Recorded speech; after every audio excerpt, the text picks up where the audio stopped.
ठीक है, sound clear है ना मेरा सबको? हेलो, साउंड क्लियर है ना? ओके। अच्छा देखो सर, गुड मॉर्निंग सबको एक बार फिर से, अगर बाई चांस मैंने किसी को गुड मॉर्निंग नहीं किया तो ठीक है सर। अच्छा देखो, बिजनेस एंड प्रोफेशन में हम लोग क्या पढ़ेंगे आज? बिजनेस एंड प्रोफेशन में हम लोग आज पढ़ेंगे, लास्ट दिन हम लोग बिजनेस एंड प्रोफेशंस का पूरा ओवरव्यू कंप्लीट कर लिया था। ओवरव्यू के साथ साथ 44 AB का भी एक एरिया कवर किया था, फिर से उसका एरिया आएगा फिर से। आफ्टर दैट हम लोगों ने एक क्वेश्चन सॉल्व किया था कि बीपी मतलब बिजनेस एंड प्रोफेशंस में जैसे कि पीएल को बेसिकली सॉल्व करना होता है, मतलब एक पीएल रहता है, वो मेन सम्स होता है ऐसा।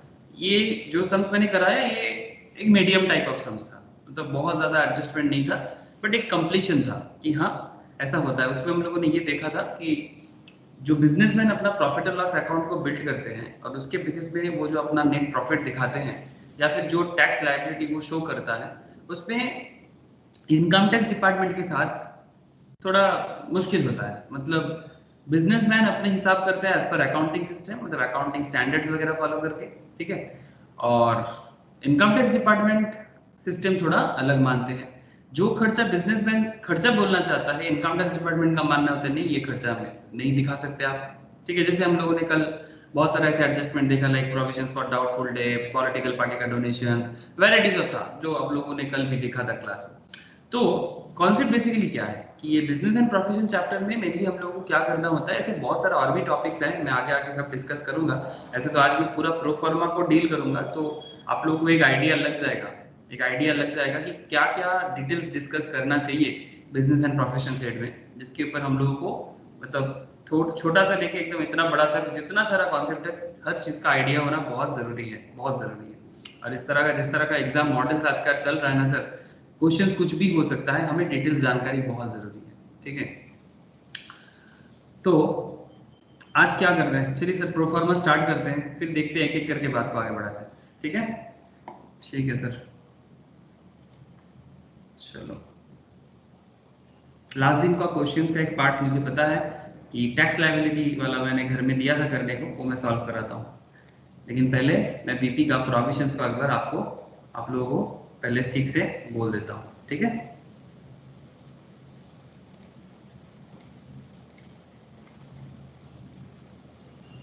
ध्यान से सुनना सर, फिर मैं ये प्रोविजंस का नोट्स आप लोगों को शेयर भी करता हूँ।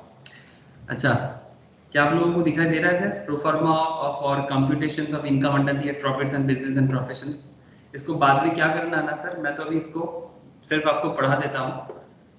जितना सारा प्रोविजंस बीपी के अंदर छुपा हुआ होता है वो सारा का सारा एक स्मॉल एरिया में डील हो जाएगा। इवन बीपी का जो भी क्वेश्चंस होता है ना, वो questions except depreciation and block of assets का एक अलग कॉन्सेप्ट होता है, जो एसेट का डिप्रिसिएशन कैलकुलेट करते हैं, उसको मैं बाद में डील करूंगा, ठीक है। Block of asset and depreciation calculations मैं डील करूंगा उसको, बट उससे पहले ना एक बार पूरा देख लेते हैं सर कि पूरा बीपी के अंदर क्या क्या प्रोविजंस, मतलब क्या क्या एरिया को कवर किया जाता है, एक प्रॉफिट एंड लॉस अकाउंट को किस तरह से रेक्टिफाई किया जाता है। मेन एरिया क्या है, रेक्टिफाई करना।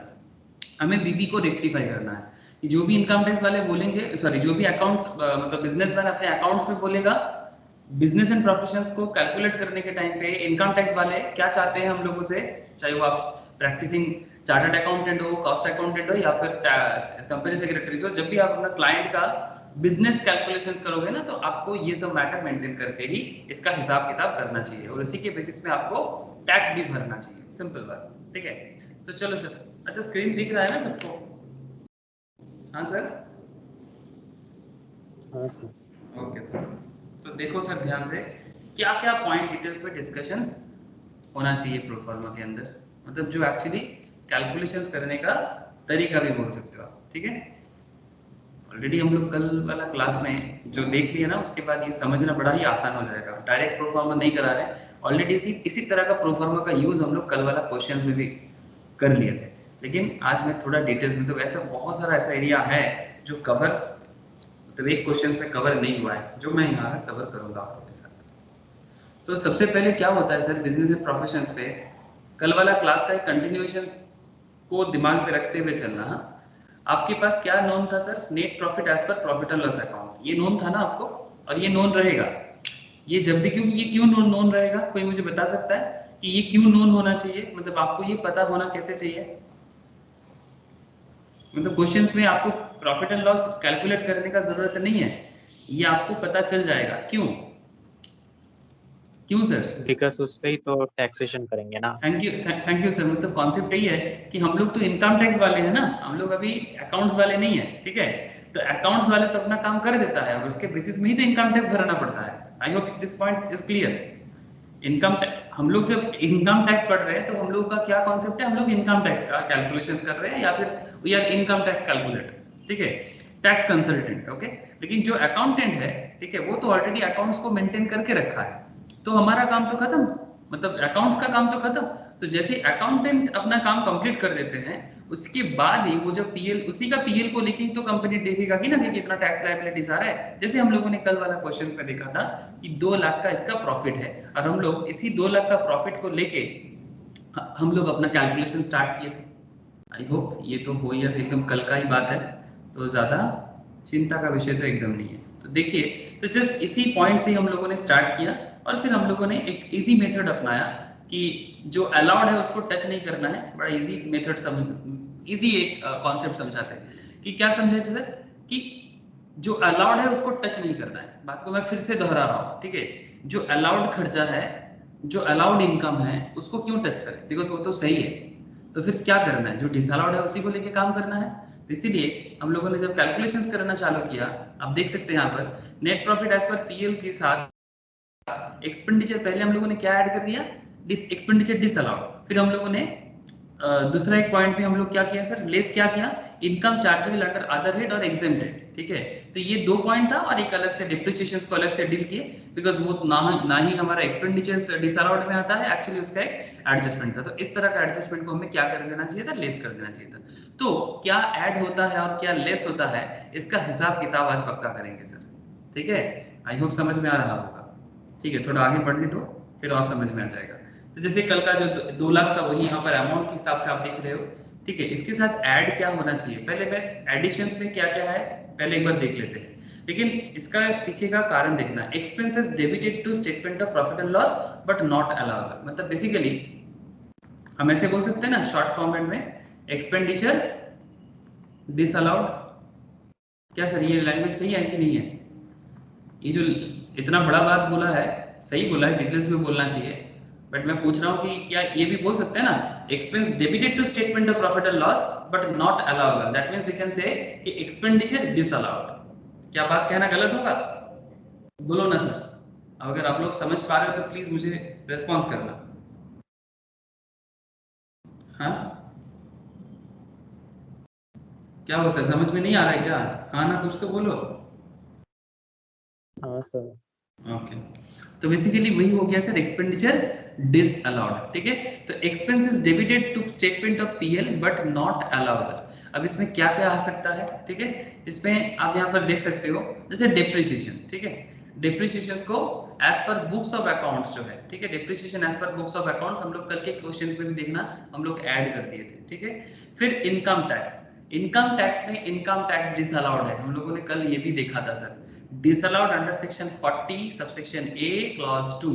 ये सेक्शन के तहत इनकम टैक्स कैलकुलेशंस के टाइम पे आप इनकम टैक्स को क्या नहीं कर सकते sir?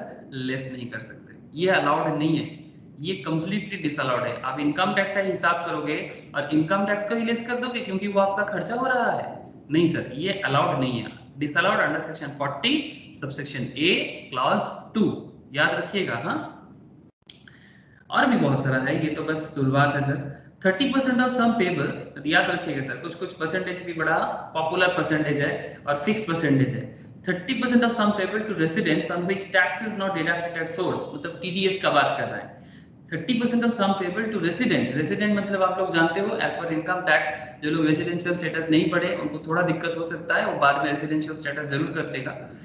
30% of sum payable to resident, residential status में जो रेसिडेंट मतलब इंडिया का जो रेसिडेंट बन रहा है सर, जो इंडिया के रेसिडेंट है मतलब वो ग्लोबल इनकम पे टैक्स देता है। तो यहाँ पर कॉन्सेप्ट इतना ग्लोबल पे नहीं जाएंगे, सिंपल सर, जो इंडिया का रेसिडेंट है 30% of sum payable to residents on which tax is deducted tax is not deducted at source or has not been remitted on or before the date under section 139 subsection 1 and after deductions disallowed under section 40A subsection IA, the same is allowable in the year in which the tax is deducted and remitted. मतलब अगर simple बोला जाए कि आपको वो खर्चा allow नहीं करेगा अगर आपने टीडीएस नहीं काटा। जो मैंने आपको कल का एक क्वेश्चंस में भी टीडीएस का एक एरिया दिया था कि अगर कोई रेसिडेंट को कोई पेमेंट कर रहे हैं, ठीक है, अगर किसी रेसिडेंट को कोई पेमेंट कर रहे हैं which is not deducted at source और has not been remitted on और बिफोर द ड्यू डेट। जो ड्यू डेट का चर्चा करेंगे सर, ड्यू डेट का क्या होता है ना, ये 139 सबसेक्शन 1 वगैरह का एक ना पूरा डिटेल्स लिस्ट है, मैं आप लोगों को बाद में पढ़ाऊंगा, वो एक चैप्टर है कि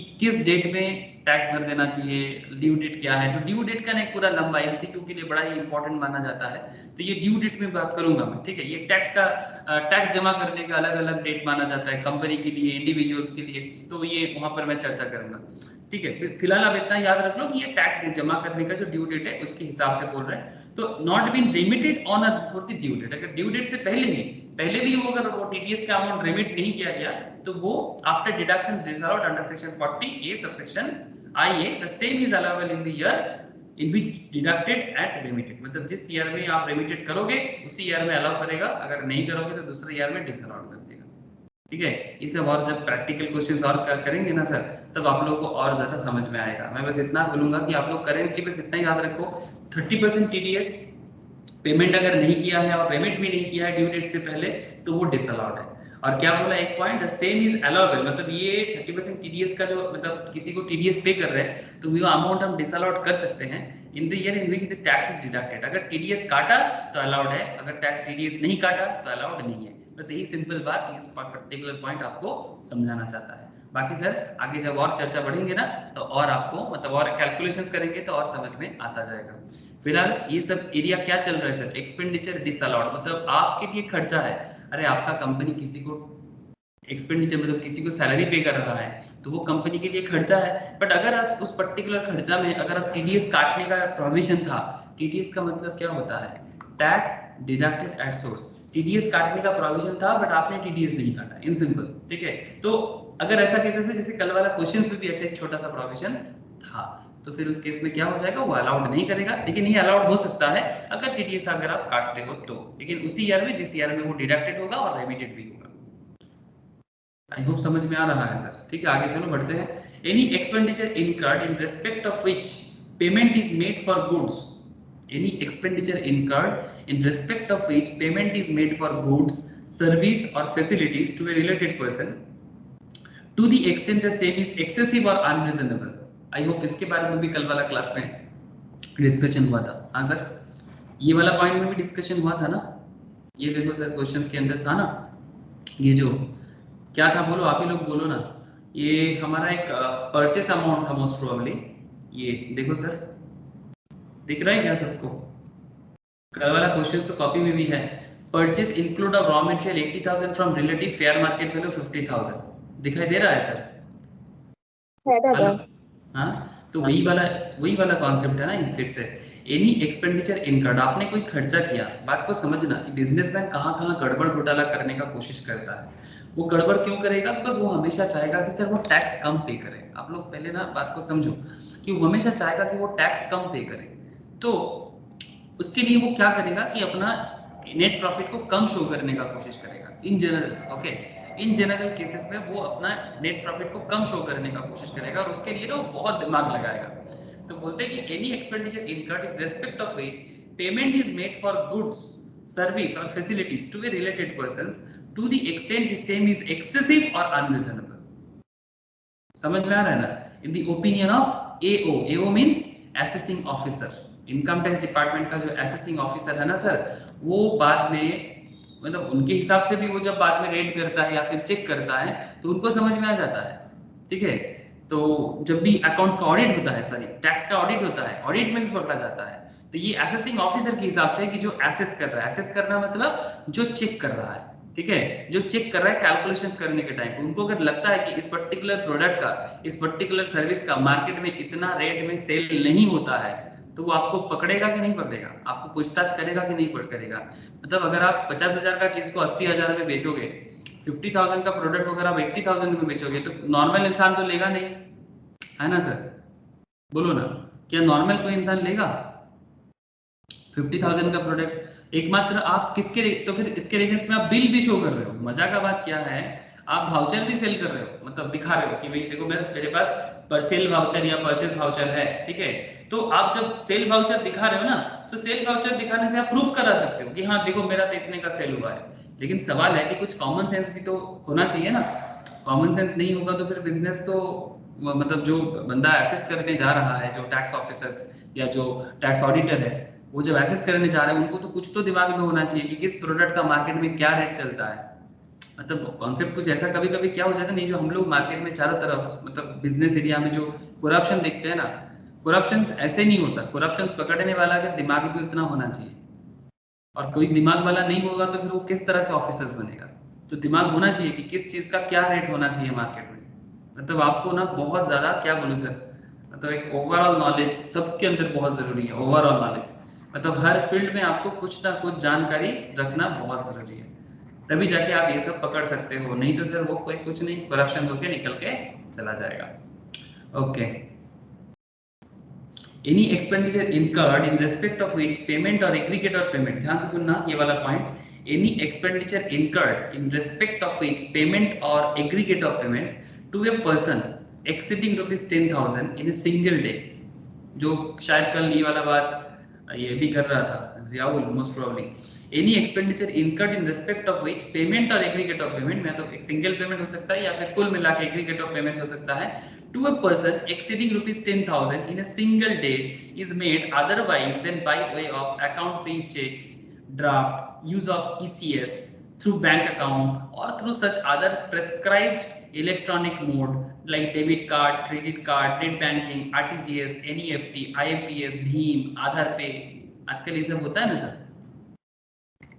आजकल ये सब हो रहा है ना।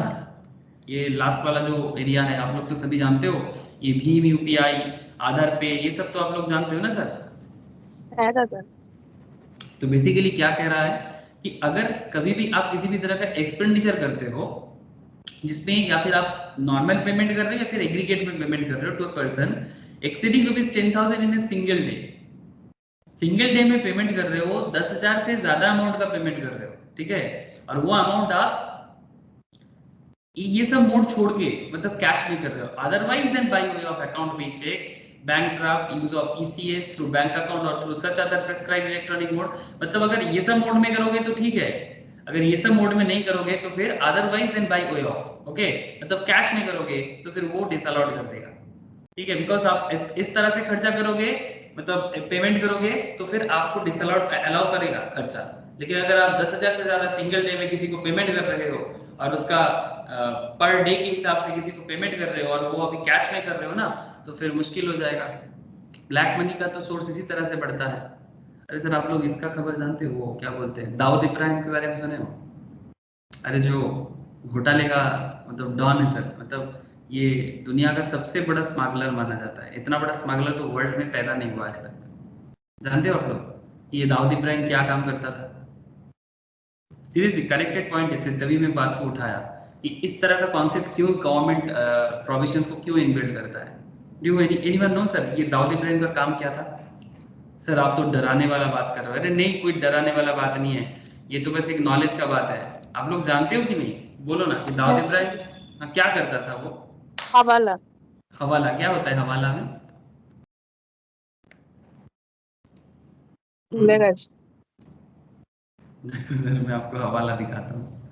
हवाला एग्जाम्पल ट्रांजैक्शन, देखो हवाला एक ऐसा कॉन्सेप्ट है, ये एक्चुअली कैश ट्रांजैक्शंस में ही ना, ये एक्चुअली एक पर्शियन वर्ड है हवाला। तो ये कैश ट्रांजैक्शंस में ही ना हवाला का कॉन्सेप्ट ज्यादा हो जाता है।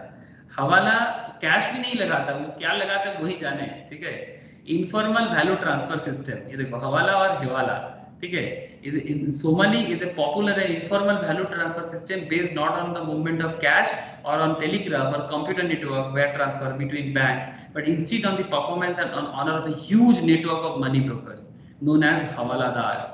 While Havaladars are spread throughout the world, they are primarily located in the Middle East, North Africa and Horn of Africa and the Indian subcontinent, operating outside or parallel to traditional banking, financial channels and remittance systems. Hawala follows Islamic traditions but it is used not limited to Muslims.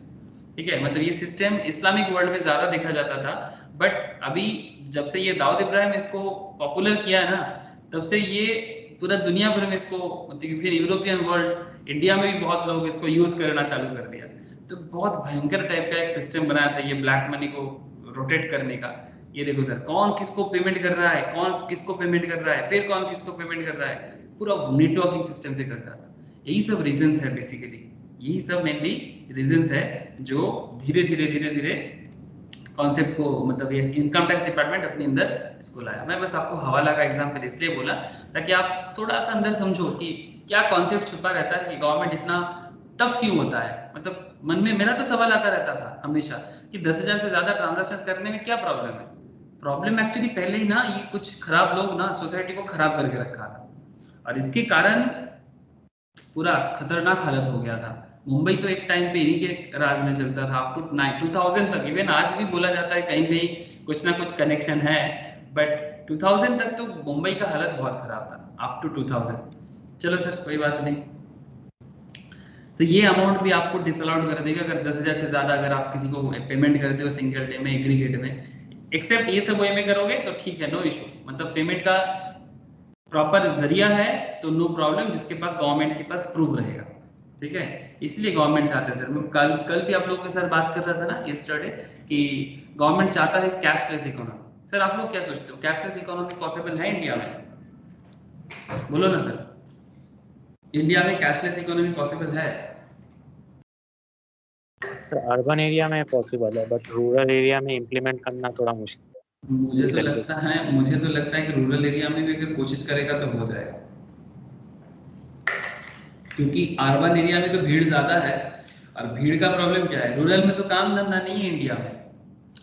Rural में तो लोगों के पास काम धंधा properly है नहीं, सब शहर में आके रहते हैं, और शहर में रूरल का मैक्सिमम लोग तो शहर में ही रहते हैं। फिर भी रूरल एरिया को अगर स्मार्ट सिटी बनाया जाए ना, बन सकता है। मतलब मैं तेरे को काट नहीं रहा हूँ, तो सही बोल रहा है कि अर्बन में होने का मतलब इंफ्रास्ट्रक्चर है, you are absolutely right. But अगर हो सकता है तो गांव में ही हो सकता है, बिकॉज गांव में पॉपुलेशन कम है। गांव में मतलब पॉपुलेशन का जो ये है ना सर, मतलब स्प्रेड है वो काफी लो है, और उसके अंदर टेक्नोलॉजी को स्प्रेड अगर किया जाए तो मेरे हिसाब से होने का चांसेस बहुत ज्यादा है। पता नहीं कैसे करेगा, बट हाँ इंफ्रास्ट्रक्चर तो यही इंडिया का प्रॉब्लम है। पूरा का पूरा डेवलपमेंट जो है ना वो सिर्फ शहर ओरिएंटेड है, लेकिन सिर्फ दुनिया का मतलब जो फ्यूचर ऑफ वर्ल्ड है ना सर, वो गांव में बसा हुआ है। जितना जल्दी हम लोग बात को समझेंगे उतना जल्दी डेवलपमेंट होगा, पता नहीं कैसे होगा, बट यू आर राइट, शहर में भी पॉसिबल है, गांव में तो कुछ नहीं है। Okay, certain sums payable by the assessee which have not been paid during the relevant previous year। ध्यान से सुनना sir, certain sums payable by the assessee which have not been paid during the relevant previous year in which the liability was incurred on or before the due date for filing return under section 139 subsection 1 in respect of that previous year disallowed। मतलब क्या हुआ sir? हाँ, इसका मतलब क्या हुआ, मतलब आपको कुछ अमाउंट पे करना था, certain sums payable by the assessee which have not been paid during the relevant previous year, मतलब जिस साल का खर्चा था उस साल में आप खर्चा नहीं कर पाए। ठीक है, in which the liability was incurred, मतलब जिस पर्टिकुलर ईयर में लायबिलिटी इनकर्ड हुआ था उस पर्टिकुलर ईयर में आपने लायबिलिटी नहीं दे पाए, ऑन और before the due date, even filing return filing जो 139 सबसेक्शन 1 के हिसाब से जो इनकम टैक्स का रिटर्न फाइल करना है उससे पहले भी आप नहीं कर पाए in respect of that previous year. तो वो खर्चा अगर आपने खर्चा नहीं कर पाया तो उसको भी आप यहाँ पर खर्चा के हिसाब से नहीं दिखा सकते।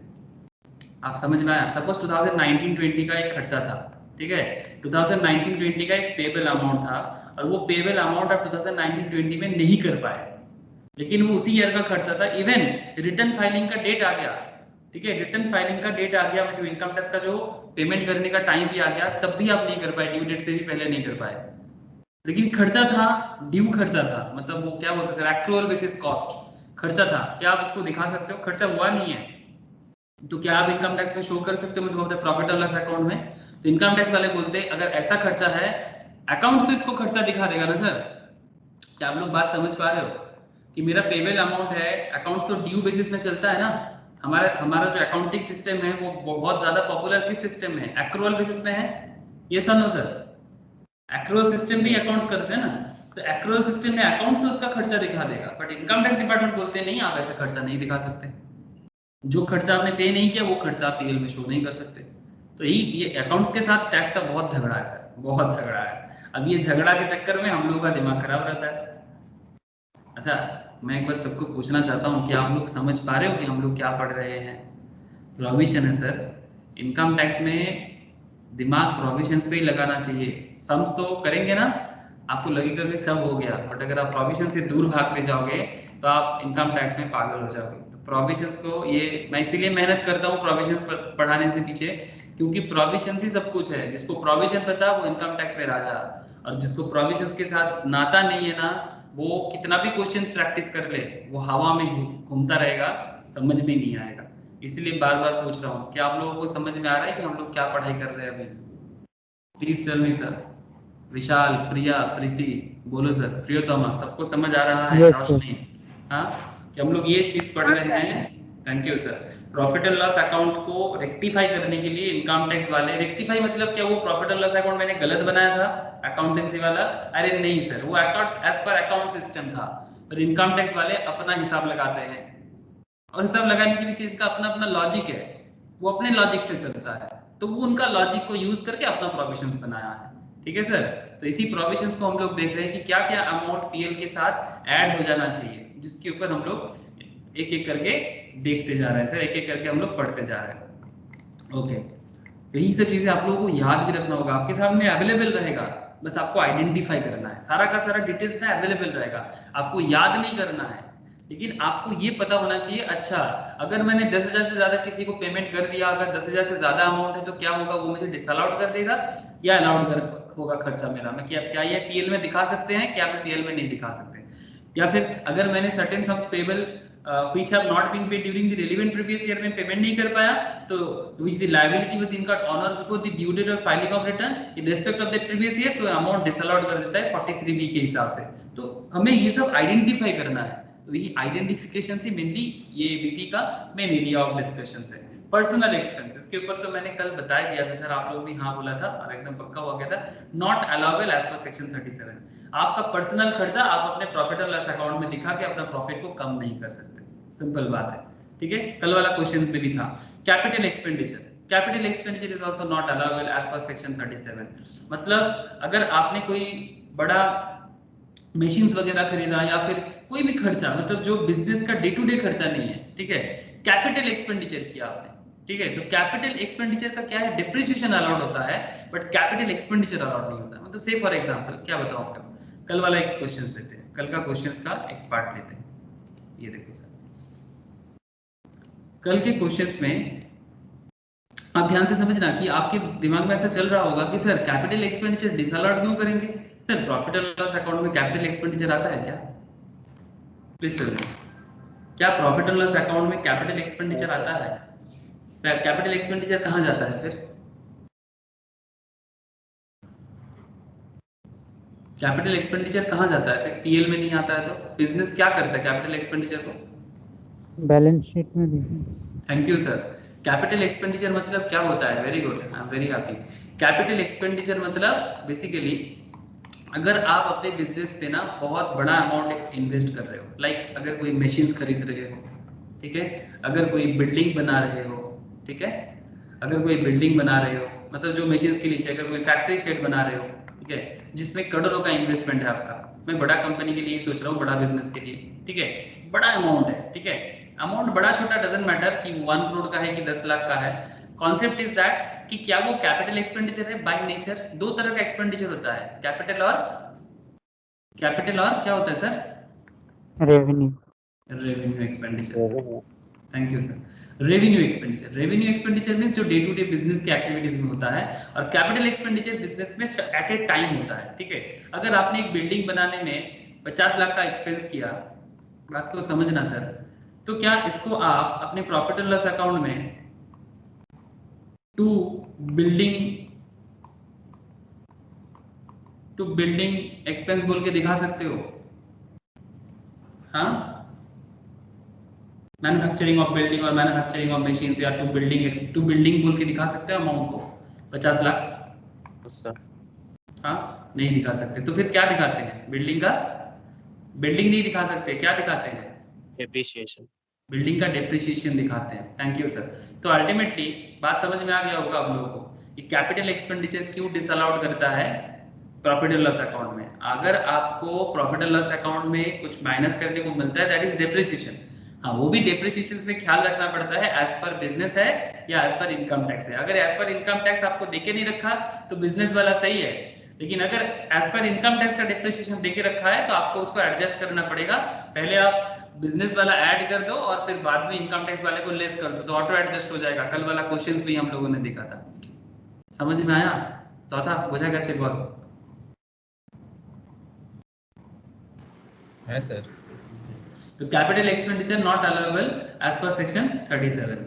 Repairs of capital nature, again building में कोई बड़ा खर्चा किया, मशीन्स पे कोई बड़ा खर्चा किया, आपने बिल्डिंग जो बनाया था ना सर फैक्ट्री में, उस पर कोई बड़ा खर्चा किया तो वो कैपिटल नेचर का है। कैपिटल नेचर में क्या होता है सर, बिल्डिंग का वैल्यू, कैपिटल नेचर में क्या होता है, बिल्डिंग का वैल्यू बढ़ जाता है ना।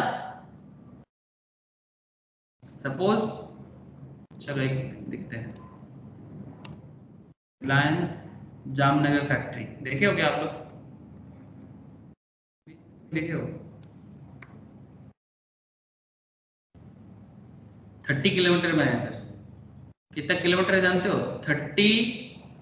33 स्क्वायर किलोमीटर, इतना बड़ा एरिया लेके है। मतलब पूरा आधा कलकत्ता से, कलकत्ता पूरा आ जाएगा शायद, पता नहीं। ठीक है, 33 स्क्वायर किलोमीटर मोस्ट प्रोबेबली। ठीक है, ये है ये देखो, ये इसका मैप है, largest refinery in the world. ठीक है, तो मैं बस इतना कहना चाहता हूँ कि इस जिस तरह का आप देख रहे हो यहाँ पर कि कोई मशीन से बन रहा है, कोई प्लांट यहाँ पर यूज किया जा रहा है, तो कोई प्लांट में कोई इतना बड़ा खर्चा किया गया है जो खर्चा क्या है सर, कैपिटल नेचर का है, मतलब जिसमें उस पर्टिकुलर एसेट्स का वैल्यू बढ़ गया है। ठीक है, अगर एसेट्स का वैल्यू बढ़ जाता है ना तो फिर वो रेवेन्यू नेचर का तो नहीं होगा, राइट और रॉन्ग सर? अगर एसेट्स का वैल्यू बढ़ जाए तो वो कैपिटल नेचर का होगा। अमाउंट इंपॉर्टेंट नहीं है, इंपॉर्टेंट है नेचर, कि वो छोटा अमाउंट हो या बड़ा अमाउंट। कॉन्सेप्ट है कि क्या इस पर्टिकुलर खर्चे में, नॉर्मली कैपिटल नेचर में अमाउंट ज्यादा ही होगा, कॉमन सेंस, बट उसमें कुछ वैल्यू एडिशन हो गया। सपोज आपका एक बिल्डिंग था जिस बिल्डिंग का छत खराब हो गया था, तो छत को पूरा का पूरा आपने रिकवर किया और छत को फिर से रिस्टोर किया, तो उसमें वो कैपिटल नेचर का नहीं लगेगा मेरे हिसाब से, वो सॉरी रेवेन्यू नेचर का नहीं होगा, वो कैपिटल नेचर का होगा। आपके पास कोई मशीन्स था जिस मशीन्स के आपने क्या किया, अपग्रेडेशन किया, ठीक है, तो वो कैपिटल नेचर का हो जाना चाहिए, वो रेवेन्यू नेचर का नहीं होना चाहिए। ठीक है, जैसे आपके पास अगर एक लैपटॉप है, ठीक है, तो लैपटॉप में पहले विंडोज 7 था, अभी आप विंडोज 10 यूज कर रहे हो, इसको किस नेचर का रिपेयर बोलोगे? विंडोज 7 से विंडोज 10 में शिफ्ट हुआ आपने, इसको किस नेचर का अपग्रेडेशन बोलोगे, रिपेयर बोलोगे? कैपिटल नेचर का कि रेवेन्यू नेचर का? विंडोज 7 रेवेन्यू, हाँ, विंडोज 7 से विंडोज 10 रेवेन्यू, कैपिटल। जियाउल तुझे रेवेन्यू क्यों लगता है?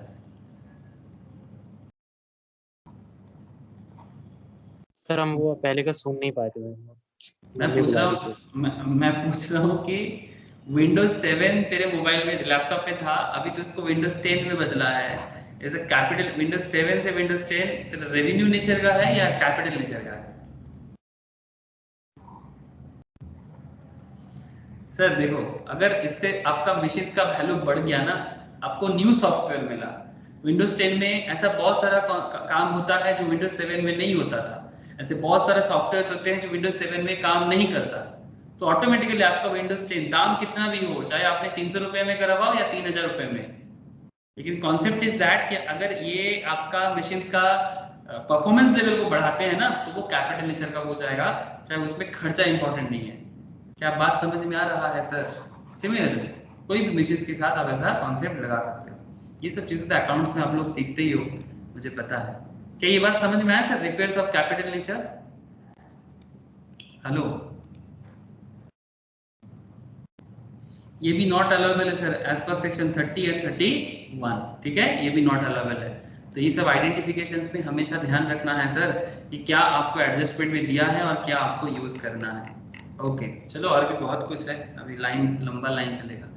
amortizations of preliminary expenditures, amortizations of preliminary expenditures under section 35D, इसके ऊपर आगे चर्चा होगा। ये जितना सारा सेक्शंस में मैं बात कर रहा हूँ ना, इसका डिटेल्स चर्चा करेंगे आगे आगे। amortizations of preliminary expenditure under section 35D, expenditure incurred under voluntary retirement scheme under section 35DDA, 4/5 of such expenditure to be added back. 4/5 of such expenditure will be added back. ये calculations मैं आपको बाद में बताता हूँ, आप बस फिलहाल इतना याद रखो कि ये जो प्रिलिमिनरी एक्सपेंडिचर है, बिकॉज बाद में मुझे ये 35DD एंड 35D में चर्चा करना है, ठीक है।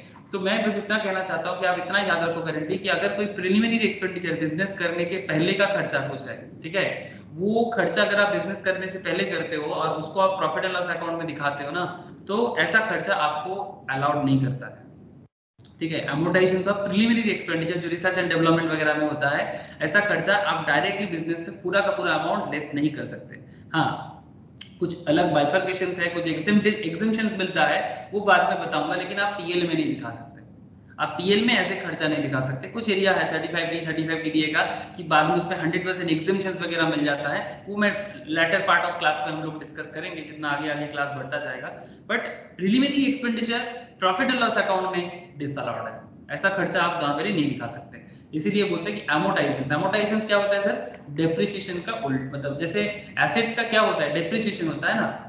देखो सर, अच्छा कोई मुझे अमोर्टाइजेशन नहीं, सॉरी मैं एक्चुअली एप्रिसिएशन नहीं बोल रहा हूँ, मैं बोल रहा हूँ कि डिप्रिसिएशन और अमोर्टाइजेशन का फर्क बताओ मुझे। माने गुडविल अमोर्टाइजेशन होता है। हाँ, वेरी गुड। और माने प्लांट एंड मशीनरी डेप्रिशिएट होता है, मतलब ट्रांजेबल एसेट के केस में डेप्रिशिएट होता है। वेरी गुड, सही बोल रहे हो। देखो सर, थोड़ा कॉन्सेप्ट समझो। डेप्रिसिएशन नॉर्मली टेंजिबल एसेट्स का होता है, जो एकदम सही बोला, ठीक है।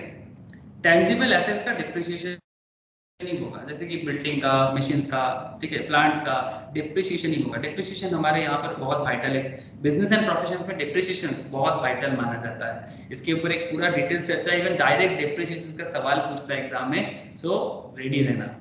तो कॉन्सेप्ट क्या है मैं बाद में आता हूँ, बट पॉइंट इज दैट कि टेंजिबल एसेट्स का डेप्रिसिएशन होगा, बट इंटेंजिबल्स का अमोर्टाइजेशन होता है। जैसे प्रिलिमिनरी एक्सपेंडिचर, मतलब जैसे आपने अपने बिजनेस को स्टार्ट करने से पहले कुछ रिसर्च किया, कुछ डेवलपमेंट किया, ठीक है, बिजनेस स्टार्ट नहीं हुआ, कुछ R&D कर रहे हो बिफोर बिजनेस। सपोज आपने, जैसे मेरे पास एक डेटा था, मतलब अभी डेटा मुझे याद नहीं पूरा प्रॉपरली, बट अप्रॉक्सिमेटली मैं बता सकता हूँ। KFC इंडिया में अपना रेस्टोरेंट चेन स्टार्ट करने से पहले करीब 15 करोड़ सिर्फ इन्वेस्टमेंट किया था। क्या इंडिया में ये KFC का मॉडल जो है ये चलेगा कि नहीं चलेगा? Because Indians are very traditional system का एक कॉन्सेप्ट इंडियंस के बीच में था कि इंडियंस ये जिस तरह का चिकन का कॉन्सेप्ट KFC की लाया, कैंटकी फ्राइड चिकन, मतलब वो उसका मेन कॉन्सेप्ट है ना सर KFC का, तो वो चिकन स्टाइल उस तरह से चिकन खाना या फिर नॉनवेज खाने का आदत इंडियंस को नहीं था। इंडियंस अलग स्टाइल में चिकन मटन खाता है, ठीक है। तो KFC को बड़ा चिंता था, क्या ये इस तरह का जो फूड रेसिपी है क्या इंडियंस पसंद करेगा? वो अलग बात की बहुत ज्यादा पसंद कर लिया जरूरत से। तो 15 करोड़ का आसपास कम से कम वो सिर्फ R&D में खर्चा किया था, रिसर्च करने में, कहीं पर छोटा छोटा स्टॉल लगा के, फ्री दुकान लगा के देखने के लिए कि क्या लोग पसंद कर रहा है कि नहीं कर रहा है। तो इस तरह का बहुत सारा खर्चा कंपनी करता है। तो से फॉर एग्जांपल ये 15 करोड़ बाद में कंपनी को क्या करना पड़ेगा? धीरे धीरे एक खर्चा तो है ना बिजनेस का, तो ये इसका डेप्रिसिएशन नहीं होगा, इसका क्या हो जाएगा sir? Amortisation. Just like goodwill, जैसे गुडविल, अगर किसी का गुडविल धीरे धीरे कम हो जाता है तो गुडविल भी अमोर्टाइज होता है। किसी का कॉपीराइट अगर धीरे धीरे खत्म हो जाता है तो कॉपीराइट भी क्या हो जाएगा सर? अमोर्टाइज हो जाएगा। समझ रहे हो ना? ये होता है basic difference between amortisation and depreciation. I hope, ऐसे इसने बहुत सही बोला था विशाल ने, बट फिर भी मैंने एक बार डिटेल्स बोल दी। क्लियर है ना सर? समझ में आया कि अमोर्टाइजेशन का एग्जैक्ट कॉन्सेप्ट क्या होता है? बाकी तो अकाउंट्स में मुझे बताया आप लोग करते हो। The amortization of preliminary expenditure under section 35D, expenditure incurred under voluntary retirement scheme under section 35DDA, 4/5 of such expenditure to be added back। ये added back का कॉन्सेप्ट हम लोग बाद में पढ़ेंगे, बट फिलहाल इतना याद रखना। अच्छा, फाइन और पेनल्टी, हाँ ये याद रखिए सर, बड़ा पॉपुलर कॉन्सेप्ट है, बड़ा ही पॉपुलर माना जाता है। फाइन और penalty paid for infringement of breach of law. बात को समझना, टाइम पे GST नहीं पे किया, ठीक है, टाइम पे इनकम टैक्स पे नहीं किया, ठीक है, ड्यू डेट निकल गया, फिर उसके बाद पे कर रहे हो और आपको फाइन भरना पड़ रहा है, ठीक है। आपको फाइन भरना पड़ रहा है इनकम टैक्स डिले के कारण। तो अगर आप इनकम टैक्स पेमेंट करने में देरी किए हो और उसके लिए अगर आपको पेनल्टी लगाया जा रहा है, फाइन लग रहा है, तो क्या ये फाइन का जो एक्सपेंस है क्या इसको आप पीएल में खर्चा के हिसाब से दिखा सकते हो as per income tax department? बात को समझ में आया सर? कि आप जिस काम के लिए आपको टैक्स देने के लिए बोला जा रहा है, आप वही काम को देरी से करते हो और उसके लिए फाइन भरते हो और फिर उसको एक्सपेंडिचर दिखाते हो। पॉइंट क्लियर हो रहा है? अगर कुछ भी प्रॉब्लम है बता दो सर, समझ फिर से बताऊंगा। फाइन और पेनल्टी, हाँ बोलो। सपोज मान के तेरे को इनकम टैक्स पे करना है, ठीक है, तो तू इनकम टैक्स पे करेगा लेकिन इनकम टैक्स टाइम पे नहीं पे किया, तो इसके लिए तेरे को गवर्नमेंट पेनल्टी लगा है, ठीक है, टाइम पे इनकम टैक्स पे ना करने के लिए, ठीक है। जैसे कि टैक्स का ऑडिट करवाना था, 0.5% का पेनल्टी लगता है ना, मैक्सिमम 1.5 लाख तक का, कल ही दिखा है। तो टैक्स ऑडिट नहीं करवाओगे तो 0.5% का लगता है ना टर्नओवर के ऊपर, या मैक्सिमम 1.5 लाख तक का आपका पेनल्टी लग सकता है। तो इस तरह का कुछ पेनल्टी हो गया, तुमने ऑडिट नहीं करवाया, तुम उस 1.5 लाख का जो एक्सपेंस तुमने, तुम्हारा जो पेनल्टी हुआ, पेनल्टी एक्सपेंस है कि नहीं है मुझे बता पहले, पेनल्टी इज एक्सपेंस और नॉट? तो क्या तुमने जो पेनल्टी भर रहा है वो एक्सपेंस है और उसी एक्सपेंस को तुम प्रॉफिट एंड लॉस अकाउंट में खर्चा दिखा रहे हो? Is it okay? क्या इसको इनकम टैक्स डिपार्टमेंट मान लेगा? लॉजिकली सोचो। No sir. तुमने टाइम पे भरा नहीं, उसके लिए तुमको पेनल्टी भरना पड़ रहा है, किसी भी तरह का पेनल्टी और फाइन, आप कभी भी उसको माइनस नहीं कर सकते। नॉट ओनली इनकम टैक्स हो, जीएसटी हो, any kind of breach of law, अगर आप लॉ को तोड़ते हो, देखो सर जीएसटी पे करना हमारा क्या है, ड्यूटी है। जिसका जीएसटी पे करने का काम है सर, जो बिजनेसमैन का जो जीएसटी रजिस्टर्ड है वो जीएसटी पे करेगा, जिसको जो भी ड्यूटी है आपका, आप किसी भी तरह का लॉ नहीं तोड़ सकते। और लॉ तोड़ने के बाद आप एक्सपेंस भरोगे और उस एक्सपेंस को आप बिजनेस के खर्चा दिखाओगे, इट्स नॉट अलाउड। इसलिए बोलते हैं सर फाइन और penalty paid for infringement. Infringement मतलब क्या सर?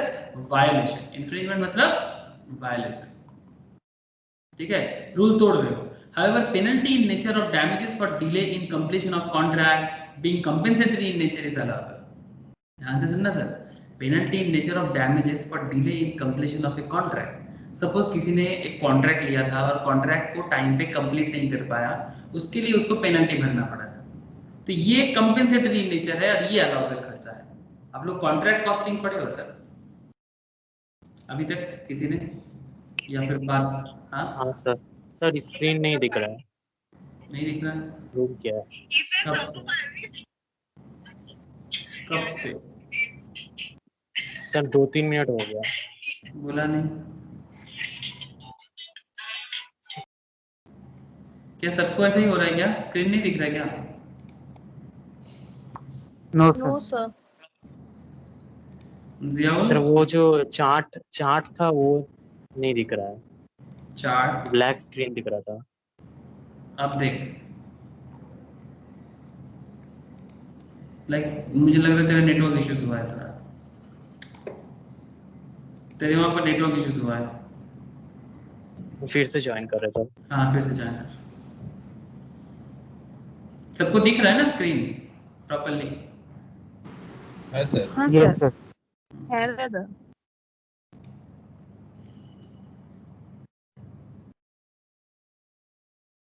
चलिए 1 मिनट देख लेते हैं। ओके, अच्छा देखो, तो समझ में आया ना सर फाइन और पेनल्टी का केस? बस एक चीज याद रखना सर, अगर अपने जैसे मैं पूछ रहा था, आप लोग कॉन्ट्रैक्ट कॉस्टिंग पढ़े हो sir?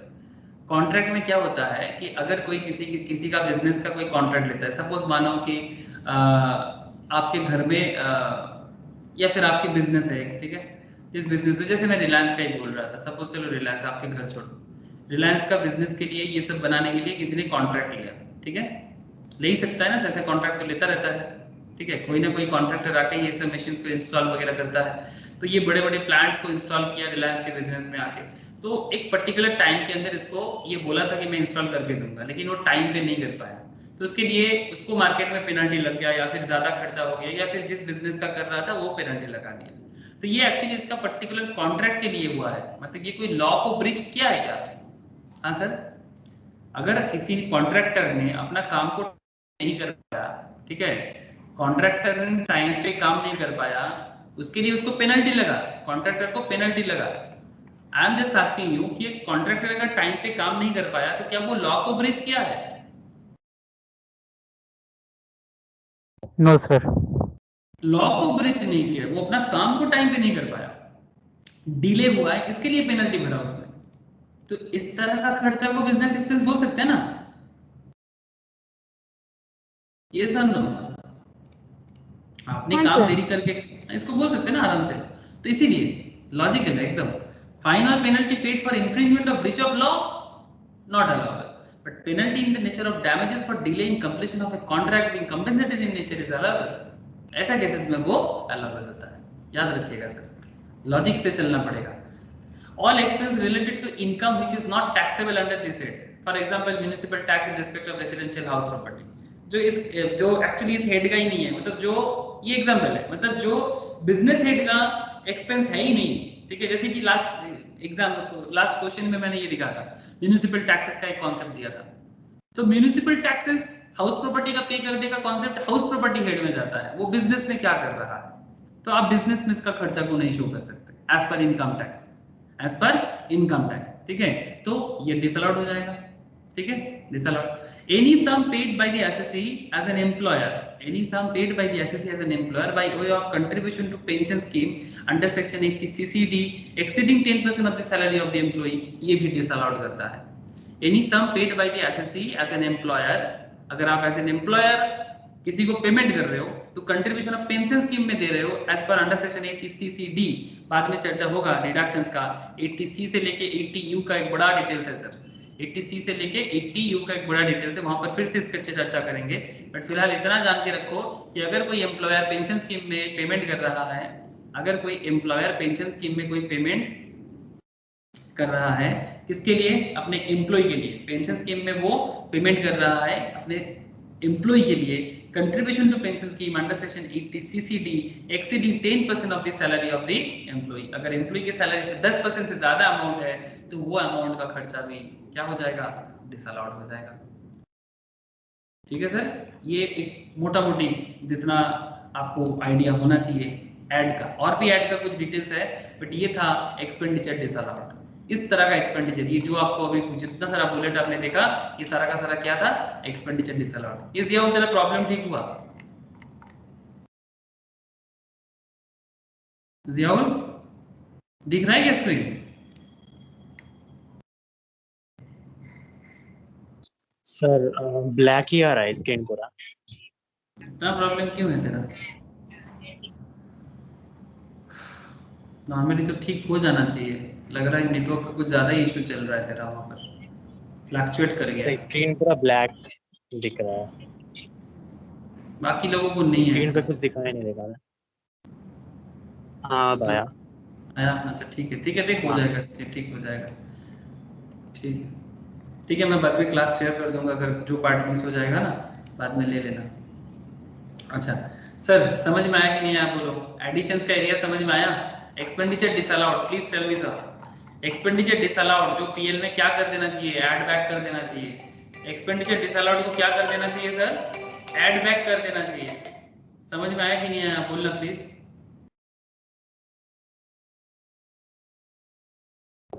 Hello, yes sir. Yes sir. Okay,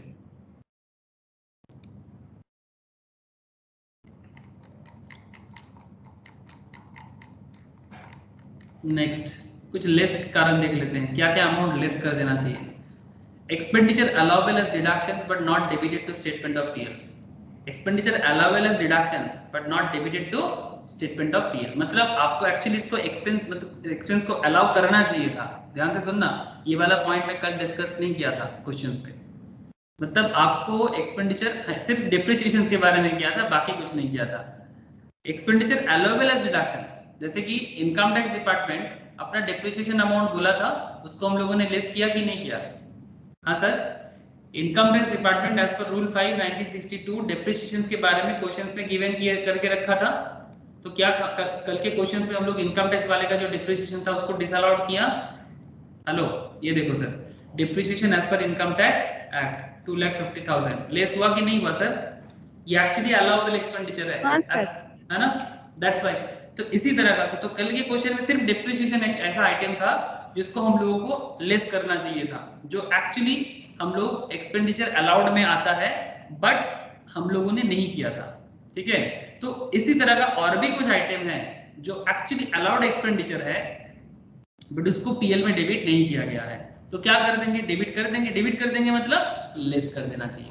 बड़ा ही लॉजिकल कॉन्सेप्ट में चल रहा है, बस आपको ना थोड़ा अकाउंट्स के साथ ऐड करके चलना चाहिए। बट कुछ और भी एरिया होगा जो एकदम स्पेशली पीएल के मतलब इनकम टैक्स के लिए बना हुआ है, जैसे कि डिप्रिसिएशन तो आपने देख लिया, इसके साथ साथ और भी डिप्रिसिएशन के ऊपर बहुत कुछ है। मैं बोल रहा था ना आपको, depreciation is very vital in business and professions.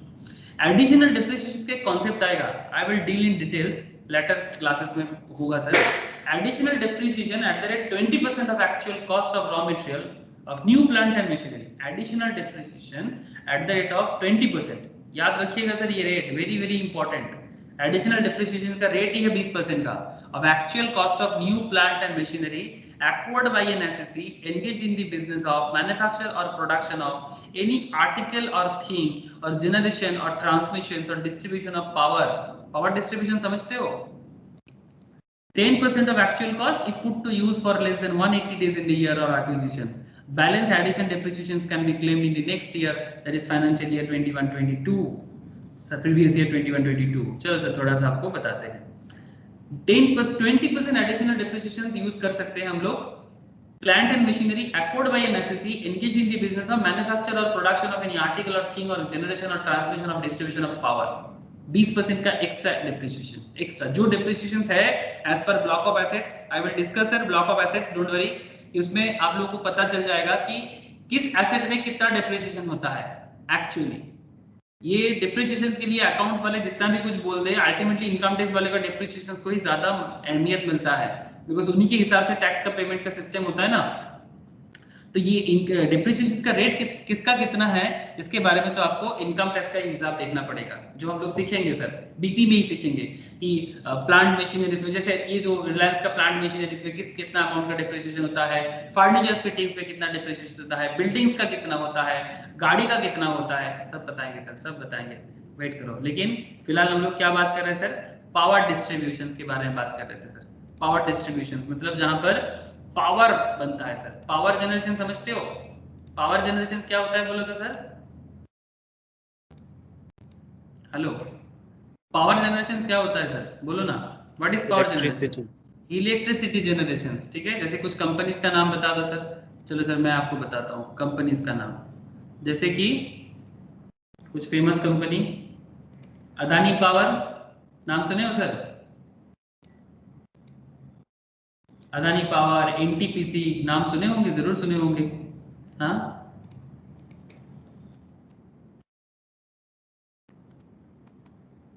Adani power ये प्राइवेट कंपनी में है सर,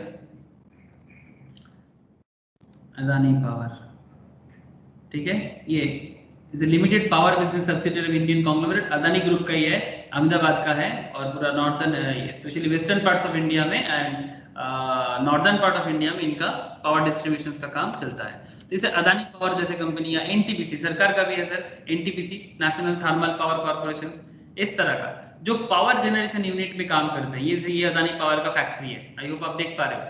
हाँ, सिमिलरली हमारे घर के सामने भी एक है एनटीपीसी का। एनटीपीसी का हम लोगों के घर के सामने क्या है सर, कोलाघाट, नाम सुने हो sir? Thermal power station Calcutta से ज्यादा दूर नहीं है सर, आसपास में ही है, देखा कि नहीं देखा?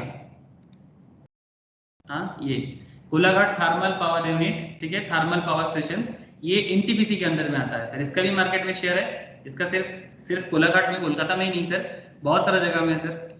लाइक मैं आपको एनटीपीसी बताता हूँ, NTPC national thermal power corporation, this is actually the company, national thermal power corporation, सरकार का है, गवर्नमेंट ऑफ इंडिया का है, ठीक है।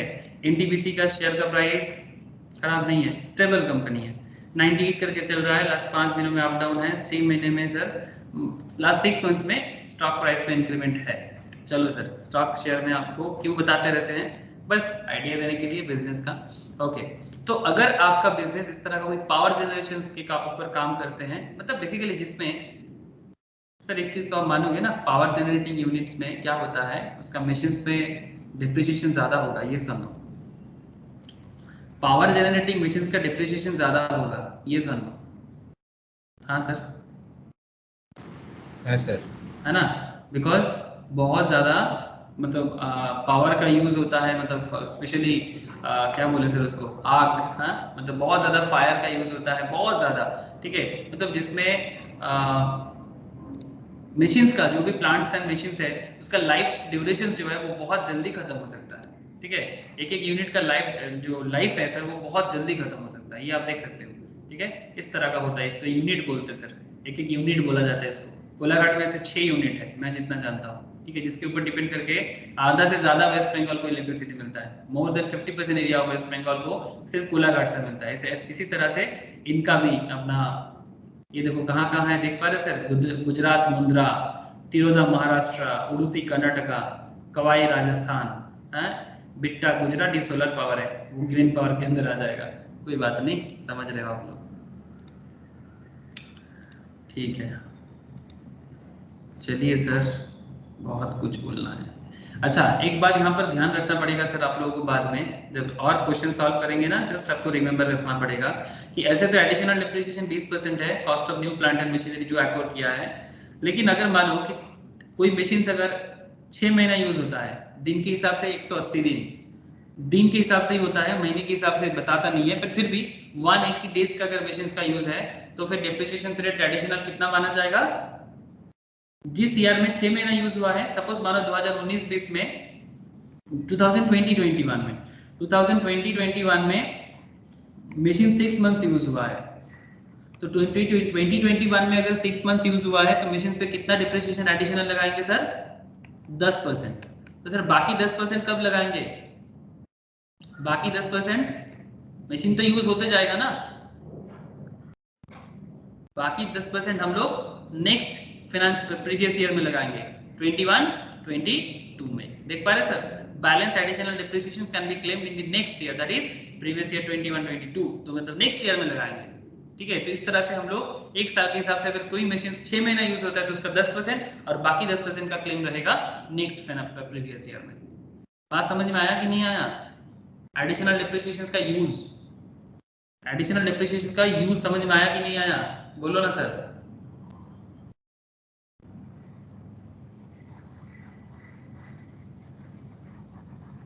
आ गया ना सर, ओके। अरे सर हाँ ना बोलते हो ना तो मुझे लगता है कि हाँ सर आगे बढ़ना चाहिए, नहीं तो मुझे लगता है कि कुछ समझ में नहीं आया हुआ। ओके, बैलेंस एडिशनल डिप्रिसिएशन, अच्छा balance additional depreciation at the rate 10% of the actual cost of plant and machinery acquired and installed during the previous year 1920 and put to use for less than 180 days in that year. 1920 याद रखिएगा sir, हाँ, balance additional depreciation at the rate 10% of the actual cost of plant and machinery acquired and installed during the PY, ये fixed है, during the PY 1920 अगर वो machine fix किया गया है and put to use for less than 180 days है तो फिर उसके ऊपर 10% चार्ज होगा सर, बैलेंस एडिशनल, ठीक है। ये भी एक अमाउंट है जिसको भी हम लोग क्या कर लेंगे, लेस कर लेंगे, ये अलाउड है, अलाउड खर्चा है।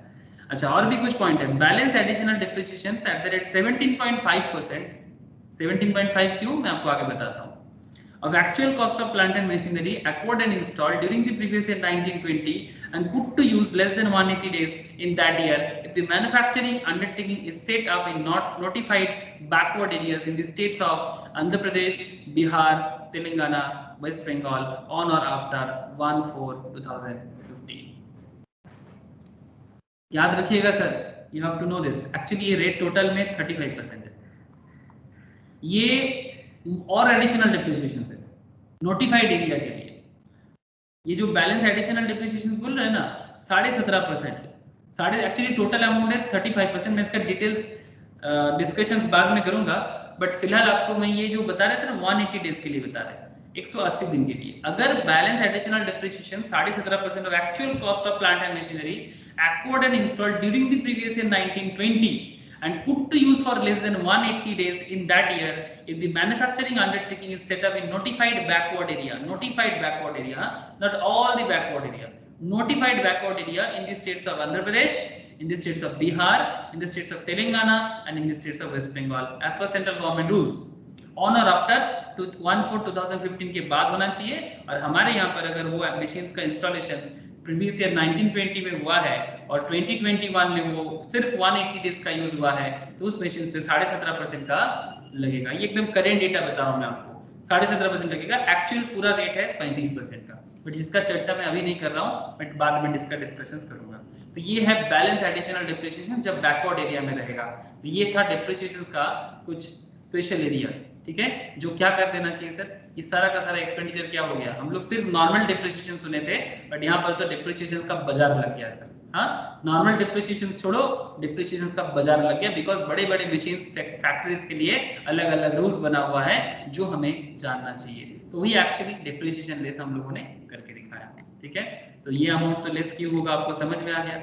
सर और भी कुछ अमाउंट लेस होता है, बट वो अलाउड एक्सपेंडिचर नहीं है। देखो sir, income credited in statement of PL and loss, but profit and loss, and not taxable and taxable under any other head. Income credited in statement of profit and loss, मतलब actually वो income profit and loss account में credit होकर रखा है, but not taxable or taxable under any other head. दूसरा किसी head में वो जाना चाहिए था, ठीक है।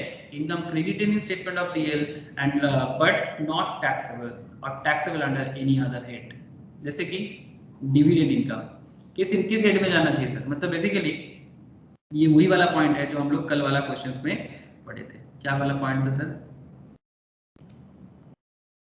Dividend from Indian company. हाँ, डिविडेंड फ्रॉम इंडियन कंपनी था, बहुत सारा था।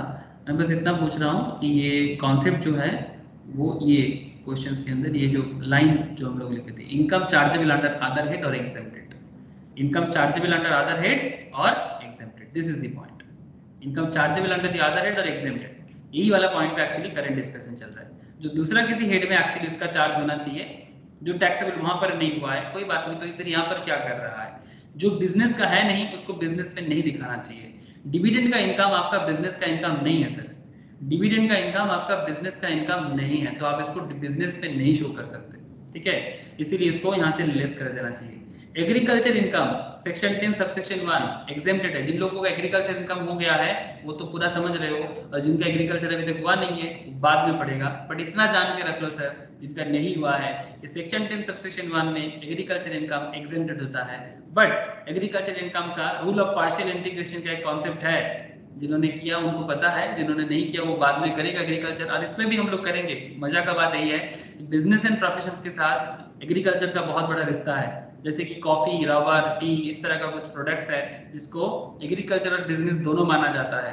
तो ये कॉन्सेप्ट यहाँ पर भी हम लोग डील करेंगे, ऐसा क्वेश्चंस पूछता भी है तो याद रखिएगा। But normally agriculture income exempt है अंडर सेक्शन 10 सबसेक्शन 1, तो उसको हम लोग क्या कर देंगे, लेस कर देंगे। Interest on securities or savings bank account FD taxable under the head of income from other source. तो interest on securities, savings bank account, ये सब अदर सोर्स में चला जाता है। तो यहाँ पर क्या कर रहा है, profit on sale of capital asset, profit on sale of capital asset taxable under the head capital gain. ये भी कल वाला क्वेश्चन में था ना सर, प्लांट एंड मशीनरी जो हम लोग लास्ट में रेक्टिफाई किए थे, हम लोगों को देखा नहीं था। हाँ सर, हम लोगों ने गलती से उसको स्किप कर दिए थे, याद है ये वाला पॉइंट? Yes sir. हाँ, दिस वन, हाँ ये profit on sale of machinery. हाँ, मैंने एक बार बोला भी था, फिर मेरे भी दिमाग में नहीं आया, फिर बाद में मुझे याद आ गया ये तो नहीं होना चाहिए, फिर जियाउल ने बोला हाँ सर मुझे याद आ गया। तो profit on sale of capital asset taxable under the head capital gain, ये कैपिटल हेड का है, कैपिटल गेन हेड में इसका हिसाब होगा। ये बीपी में क्या कर रहा है, रेंट फ्रॉम हाउस प्रॉपर्टी, ये भी था taxable under the head income from house property, है ना sir. Winning from lotteries, horse race, games etcetera taxable under the head income from other source, ये बीपी में क्या कर रहा है, आइडेंटिफिकेशंस का पूरा बहुत बड़ा जरिया सर। आप आइडेंटिफाई नहीं कर पाओगे तो बीपी कभी सही नहीं बनेगा। आइडेंटिफिकेशंस में पूरा का पूरा खेल छुपा हुआ है, तभी मैं आप लोगों को इतना डिटेल्स में बोले जा रहा हूँ। पता नहीं आप लोग क्या समझ पा रहे हो, मुझे तो लग रहा है समझ पा रहे हो, बट फिर भी एक ही चीज बार बार बोल रहा हूँ कि प्रोविजंस पे बहुत ज्यादा ध्यान देना। गिफ्ट एग्जेम्प्ट और taxable under the head income from other source, ये गिफ्ट भी तो अदर सोर्स का है, तो यहाँ पर क्या कर रहा है, income tax refund. Income tax का अगर रिफंड मिलता है, क्या होता है जानते हो income tax refund? Suppose income tax refund कुछ इस तरह का होता है, सिंपल एक नॉर्मल लेमैन की तरह एक कॉन्सेप्ट लगाते हैं कि अगर आपका टैक्स लायबिलिटी से फॉर एग्जांपल 1 लाख का हुआ है, आपने हिसाब किया, ये नॉर्मली ना एडवांस टैक्स के केस में ज्यादा होता है, आपने एडवांस टैक्स जमा कर दिया 1 लाख, बट रियल में आपका लायबिलिटी आया, रियल लायबिलिटी जब आया तब आपका लायबिलिटी हुआ सर 90,000। तो आपने एडवांस कितना देके रखा था 1 लाख, लेकिन आपका लायबिलिटी हुआ 90,000, तो बाकी 10,000 क्या होगा, बाकी 10,000 का क्या होगा सर,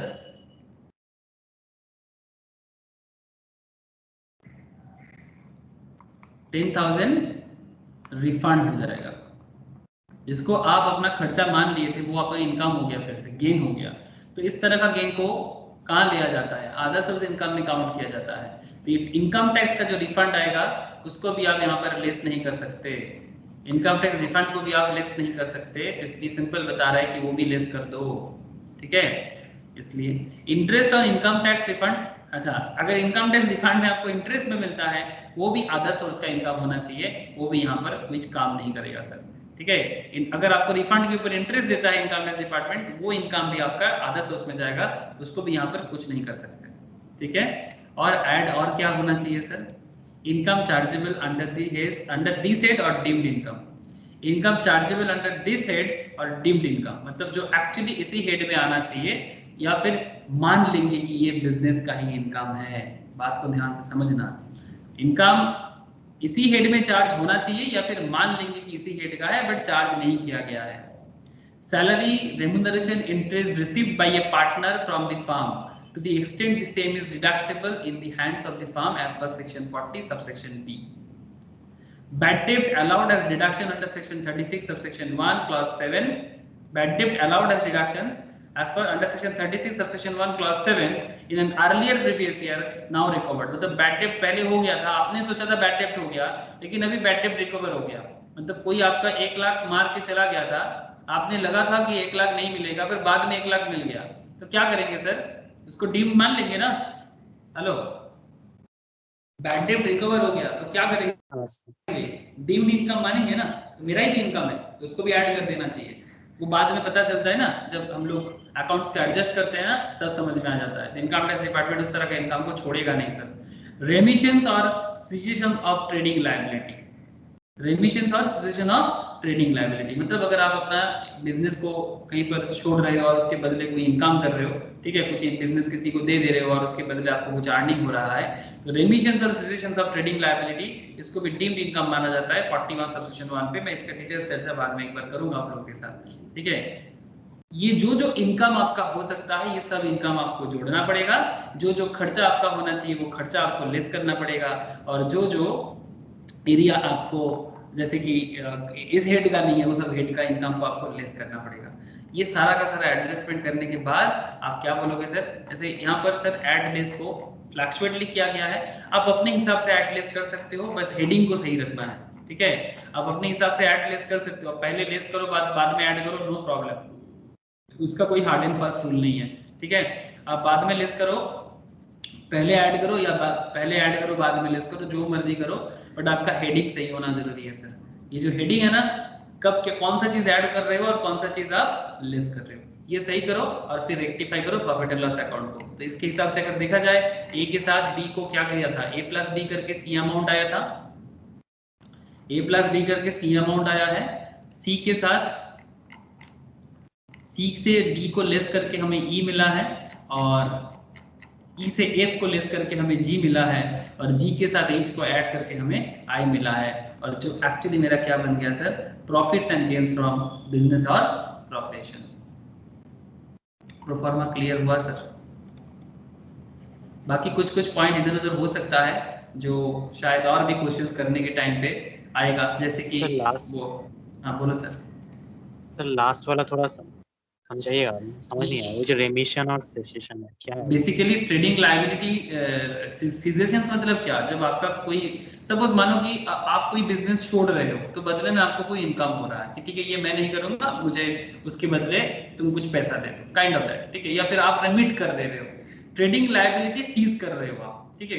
तो फिर उसके बदले अगर आपको किसी भी तरह का इनकम हो रहा है, बिजनेस ना करने के कारण अगर कोई इनकम हो रहा है, मैं इसका डील करूंगा बाद में, वही मैं बोल रहा हूँ 41 सबसेक्शन 1 में, जब मैं सेक्शन 41 डील करूंगा ना, इसके बाद हम लोग का नेक्स्ट क्लास में क्या होगा जानते हो, इसके बाद नेक्स्ट क्लास में ना हम लोग सिर्फ यही करेंगे, अलग अलग सेक्शंस को डिटेल्स में पढ़ेंगे, तभी मैं इसको रखा, क्योंकि एक एक सेक्शंस को डील करेंगे ना तो जाके आप लोग को और अच्छे से समझ में आएगा, इसीलिए मैंने अभी थोड़ा सा इसको स्किप कर रहा हूँ। बेसिकली इतना याद रखो कि इनकम है बिजनेस को सीज करने के लिए, बस मैं इतना बोलूंगा। ये सर देखो, एक एक सेक्शंस को पढ़ना है।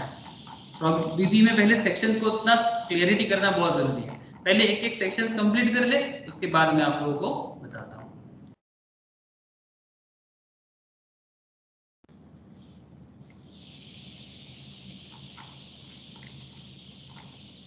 सेक्शन 41 में यहाँ पर है क्या, एक मिनट तो पूछ रहा है, तो इसीलिए मैं सोचा था कि बाद में बोलूंगा। When deduction was allowed in respect of loss, expenditure or trading liability for any year and subsequently during any previous year, the assessee or successor of the business has obtained any amount in respect of such loss or expenditure or some benefit in respect of such a trading liability by way of remission or cessations thereof, the amount obtained or the value of benefit accrued shall be deemed to be income of the previous year in which such benefit was obtained. मतलब अगर मैं थोड़ा सा explain करे बताऊं ये वाला point क्या बोलता है sir, where deduction was allowed in respect of loss, okay, आपने कुछ लॉस किया था उसका डिडक्शंस लिया था, expenditure or trading liability for any year, subsequently during any previous year the SSC और सक्सेसर, एसएससी और सक्सेसर मतलब जिसका बिजनेस का कैलकुलेशंस हो रहा है और उसका बिजनेस जिसको ट्रांसफर कर रहा है, सक्सेसर मतलब बाद में जिसको मिल रहा है, of the business has obtained any amount, SSC और सक्सेसर मतलब पहले ये बिजनेस किसी और का था अभी आपको मिल रहा है, ठीक है, एसएससी और successor of the business has obtained any amount in respect of such loss और एक्सपेंडिचर और sum benefit in respect of such trading liability by way of remissions or cessations thereof, the amount obtained or the value of benefit accrued shall be deemed to be the income। मतलब बात एकदम simple है कि business का कोई खर्चा वगैरह हो गया था, ठीक है, deductions was allowed in respect of loss or expenditure or trading liability for any year and subsequently during any previous year, जो बिजनेस को ट्रांसफर कर रहा है, सिंपल समझो कि बिजनेस को आप ट्रांसफर कर रहे हो किसी दूसरे के पास जा रहा है, ट्रेडिंग लायबिलिटी सीज कर रहे हैं, तो आपसे बिजनेस किसी और के पास जा रहा है तो एक को खर्चा करना पड़ रहा है, दूसरे को मिल रहा है, तो जिसके पास वो खर्चा के बदले इनकम हो रहा है ना, उसका इनकम को डीम्ड इनकम माना जाएगा। मतलब क्या बताओ, इसका एक प्रैक्टिकल एग्जांपल क्या बता सकते हैं आप ही लोग, बताओ ना कि बिजनेस का जब खर्चा होता है किस तरह का खर्चा हो सकता है। सपोज मानो कि ये बिजनेस आपका था, बदले में मेरे पास आ रहा है, तो उसके बदले आपका कुछ खर्चा हो रहा है जो खर्चा मुझे नहीं करना पड़ रहा है उस बिजनेस को बेचने के लिए, तो कुछ तो होगा। ये देखो ना, वही तो बोल रहा है सिंपल में, deduction was allowed in respect of loss, expenditure or trading liability for any year subsequently during any previous year, the SSC और successor of the business has obtained any amount in respect of such loss और expenditure.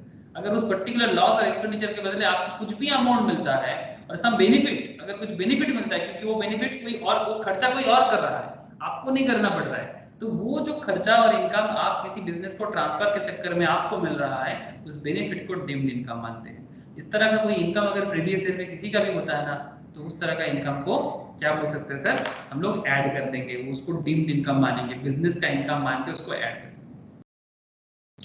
बोल, थोड़ा सा समझ में आया? बाकी और भी इसका डिटेल्स चर्चा करूंगा बाद में। नॉन कॉम्पिटिशन फी डीम्ड इनकम होगा? हाँ हाँ हाँ बोल। नॉन कॉम्पिटिशन फी, नॉन कंपटीशन फी, हाँ बोल सकते हो, ऑब्वियसली वो भी एक तरह का डीम्ड इनकम होगा कि कोई मुझे कम्पीट कर रहा है, उसके बदले मैं उसको कुछ फी दे रहा हूँ कि भाई तुम दूसरा जगह में बिजनेस कर लो, यही बोल रहा है ना विशाल? Yes sir. हाँ मतलब तुम मेरा यहाँ बिजनेस है, आप यहाँ पर बिजनेस मत लगाओ, बदले में कुछ अमाउंट लो और दूसरा जगह में अपना बिजनेस को सेट कर लो, हाँ हो सकता है, वो भी आप डीम्ड इनकम बोलोगे बिजनेस के लिए, जिसको मिल रहा है उसके लिए डीम्ड इनकम, इसी तरह का कॉन्सेप्ट है, ठीक है। ट्रेडिंग लायबिलिटी को सीज करना, दैट इज वही है एक्चुअली, सही बोला तुमने, वही उसी तरह का है, मतलब आपका ट्रेडिंग लायबिलिटी सीज कर रहे हैं तो उसके बदले जिसका भी खर्चा हो रहा है तो एक को इनकम हो रहा है, तो उसी तरह का इनकम को यहाँ पर डीम्ड इनकम माना जाएगा और उस डीम्ड इनकम को आपका बिजनेस का इनकम पे जोड़ दिया जाएगा। समझ में आया? विशाल का एग्जांपल बड़ा सही था, वेरी गुड।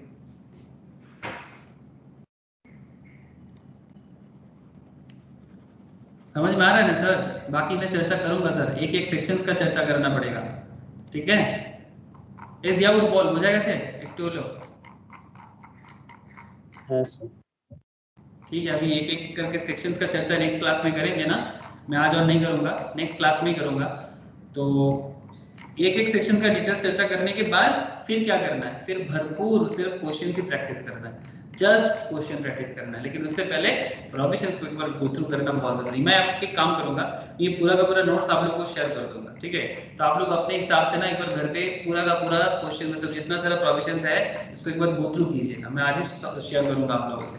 तो गो थ्रू करने के बाद ना, तो आप उसके बाद जब क्वेश्चन सॉल्व करेंगे तो आप पीपी का कोई भी क्वेश्चन पे आपको कोई प्रॉब्लम नहीं होना चाहिए, तो उसके पहले प्रोविजंस पढ़ना बहुत जरूरी है। तो नेक्स्ट क्लास में हम लोग प्रोविजंस को डील करेंगे, ठीक है? अच्छा सर, कल का होमवर्क का हिसाब बताओगे क्या? वो क्वेश्चंस का जो बाकी पोर्शंस बाकी था,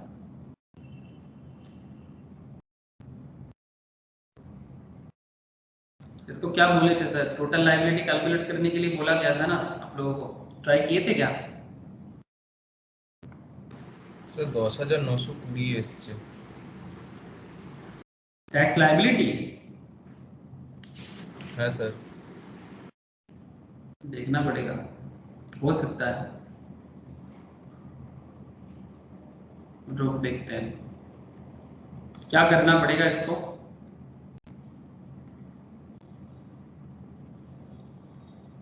इसका टैक्स लायबिलिटी मेरा 18,500 आया। मेरी बाप रे। अच्छा एक काम करते हैं, पहले तो हम लोग हिसाब लगा लेते हैं। वो सर सबको पूछ रहा हूँ, क्या सभी ने ट्राई किया? कैसे करेंगे इसका टोटल लायबिलिटी कैलकुलेशन? कैसे करेंगे इसका टोटल लायबिलिटी कैलकुलेशन? चलो मैं दिखाता हूँ। एक्चुअली ये कंप्लीट सम्स है, ठीक है? मतलब जिसमें हर तरह का इनकम है इसके अंदर, और उसको हम लोगों को अलग अलग करके फिर टोटल इनकम को आइडेंटिफाई करना है। जैसे कि आपने बिजनेस इनकम ड्रॉ कर लिया था, हाँ सर, सबसे बड़ा काम क्या था इस क्वेश्चंस का कि यहाँ पर आपने सबसे पहले क्या किया, आपने बिजनेस इनकम आइडेंटिफाई कर लिया था। ये सर नो, ये आपका जो 2,60,000 आया था, ये आपका क्या इनकम आया था? बिजनेस इनकम आया था। लेकिन यहाँ पर आपके इस क्वेश्चंस में अगर आप थोड़ा गौर से देखो क्वेश्चंस के अंदर, तो आपको बिजनेस इनकम के अलावा और भी इनकम है इसके अंदर। हाँ, जैसे अगर मैं आपको बोलूँ कि आप अगर आइडेंटिफाई करके मुझे बता सकते हो, आपके यहाँ पर हाउस प्रॉपर्टी है, मैं वर्किंग नोट से कर रहा हूँ। हाँ, आपके यहाँ पर हाउस प्रॉपर्टी इनकम है, कितना है बोलो तो? हाउस प्रॉपर्टी इनकम देख के बताओगे मुझे? कौन बताएगा? हाउस प्रॉपर्टी इनकम कितना है? 1 lakh. House property income 1 lakh है। तो फिर इसको क्या करेंगे सर? एक हिसाब लगाओ, computation of house property, computation of income under the head house property. Just heading कर लो, कंप्यूटेशन ऑफ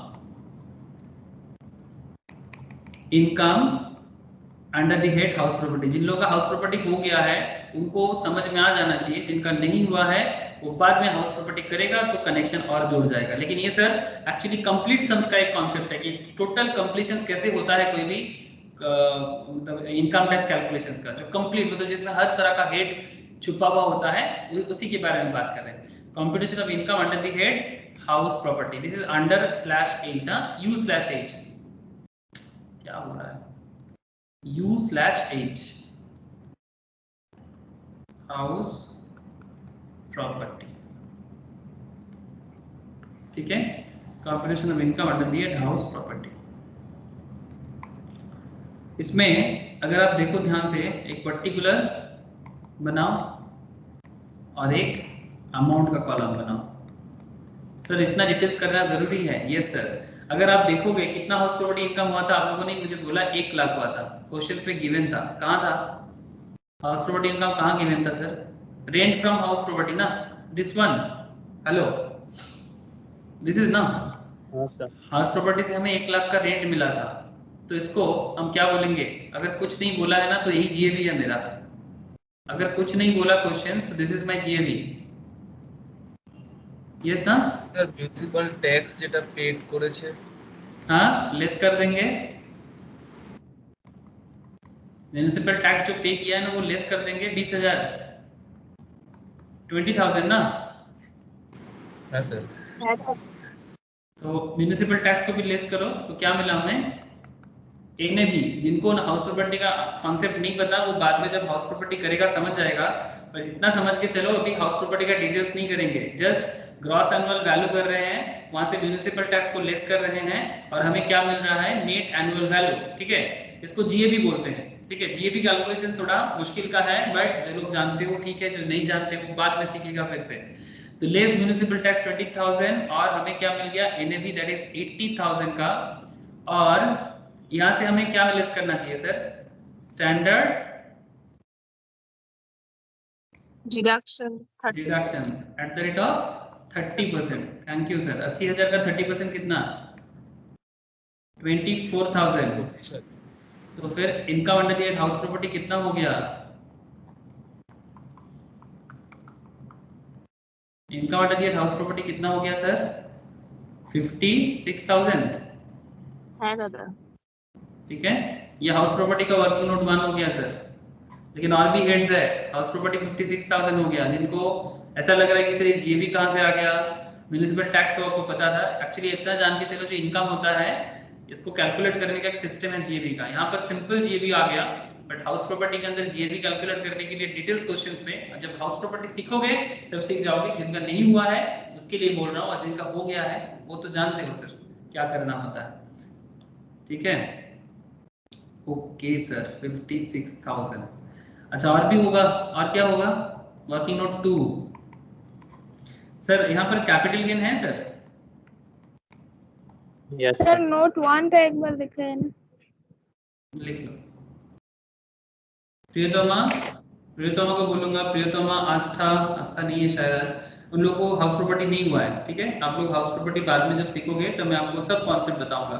फिलहाल इतना याद रखे करो कि ये जीएबी म्युनिसिपल टैक्स, एनएबी मिलता है नेट एनुअल वैल्यू। हाँ, GAB means gross annual value, full form लिख के रख सकते हो, पर डिटेल्स जब करेंगे तब समझ में आ जाएगा।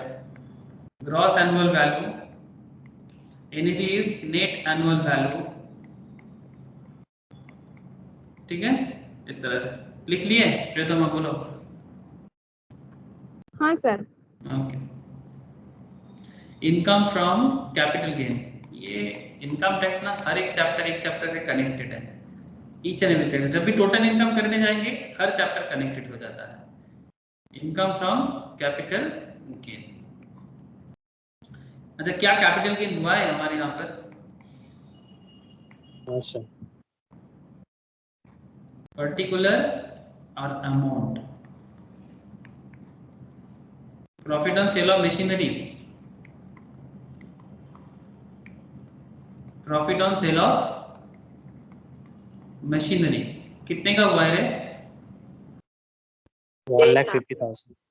1,50,000। और तो कुछ है नहीं, बस यही है, यही है और कुछ नहीं है। मशीनरी सेल करके मेरा इतने का कैपिटल गेन हुआ है, तो इसको बोलेंगे sir income from capital gain. अब ये शॉर्ट टर्म है कि लॉन्ग टर्म है, यहाँ पर डिटेल्स में बोला नहीं है, तो इसको एज्यूम करना पड़ेगा। सर कैपिटल गेन का किस तरह का कैपिटल गेन का नॉर्मल स्लैब में आता है बोलो? मतलब एक तो होता है 20% का, एक होता है 15% का, और एक होता है नॉर्मल स्लैब का।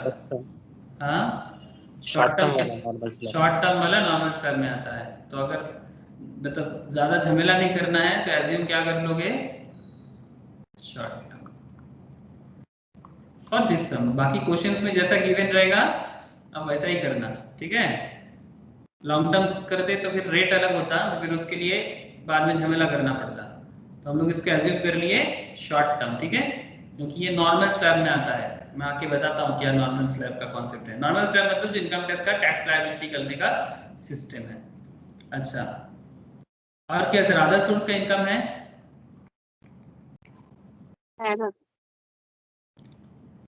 तो income from other source,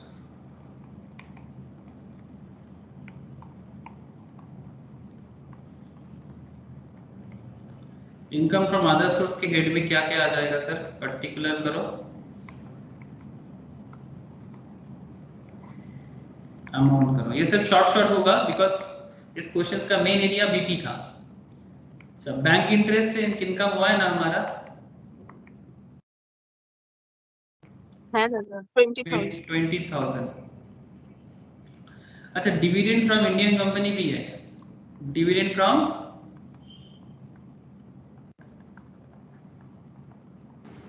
sir এটা এক্সেম্পটেড হবে তো? Yes sir, very good.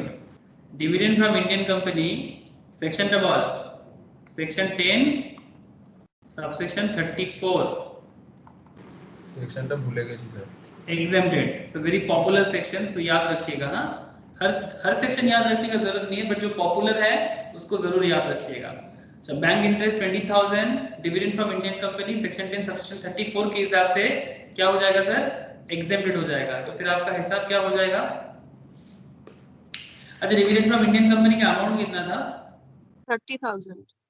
30,000। Exempted में 30,000, तो फिर आउटर में क्या आ जाएगा? नील। ठीक है, जो एग्जेम्प्टेड हो जाता है ना वो ऐसे ही लिखा है। तो इसके बारे में हम लोगों ने डिडक्शंस का बोल के एक चैप्टर आएगा sir, income which do not form part of total income, जो एग्रीकल्चर के साथ पढ़ाया जाता है, उसमें हम लोगों ने डिस्कस किया था। फिर से बोल रहा हूँ, जिनका नहीं हुआ है वो ये सब चीज बाद में फिर से करेगा। अच्छा, तो 20,000 यहाँ पर आ गया। ठीक है, 20,000, तो ये हो गया हमारा अदर सोर्स का इनकम। तो this is my income from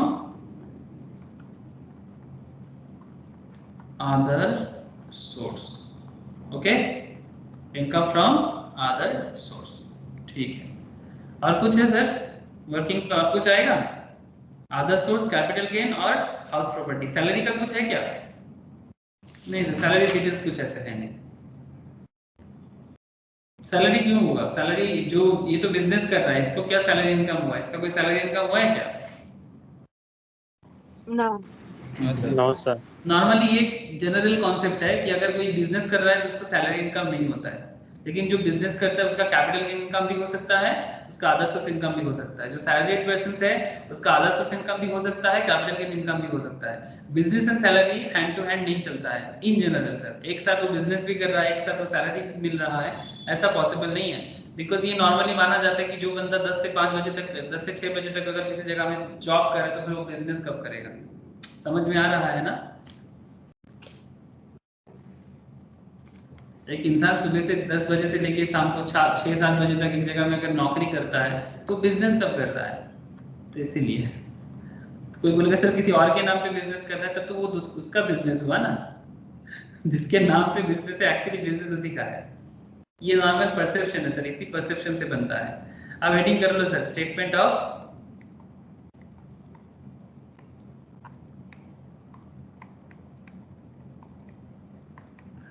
computation of net income for the previous year। क्या है सर? 2021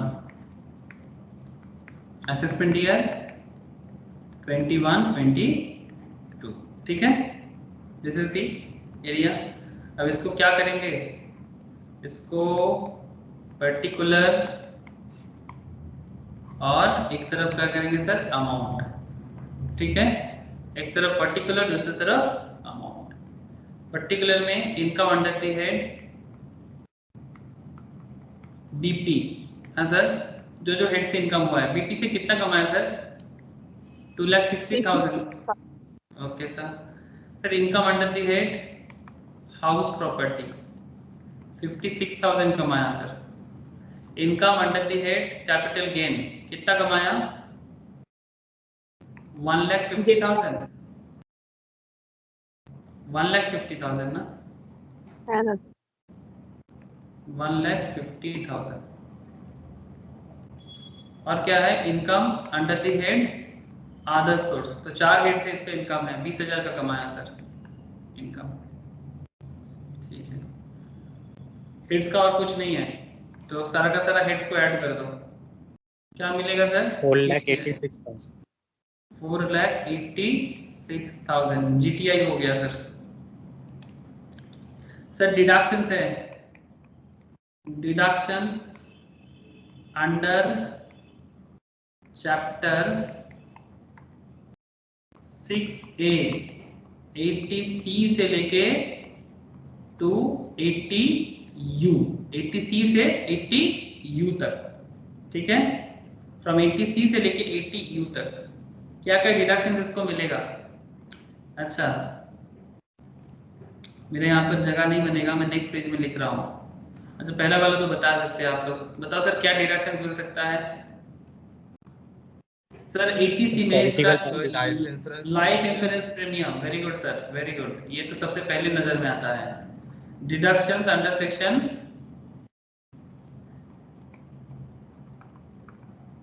80C, इसका एक लिस्ट है, मैं आप लोगों को शेयर करूंगा। डिडक्शंस का पूरा लिस्ट है। एक्चुअली मैं कैप्सूल दे दिया होगा बहुत लोगों को, जिनके पास कैप्सूल है वो डिडक्शंस के ऊपर जाके एक बार चेक जरूर कर सकते हो सर। कैप्सूल दिया ना मैंने? हाँ सर, एक कैप्सूल नहीं दिया? इस कैप्सूल में चेक करना, डिडक्शंस का पूरा डिटेल्स दिया हुआ है, एक बार चेक करना। जिनके पास नहीं है I will share them capsule with you, ठीक है? तो वहां पर प्लीज रेगुलर बेसिस में डिडक्शंस को जरूर चेक करते जाना, ठीक है? Deductions under section 80C LIP, life insurance premium, कितना अमाउंट है? 20,000। 20,000। ऐसे तो 1.5 लाख तक जाता है, ठीक है? यहाँ पर तो 20,000 आराम से मिल जाएगा।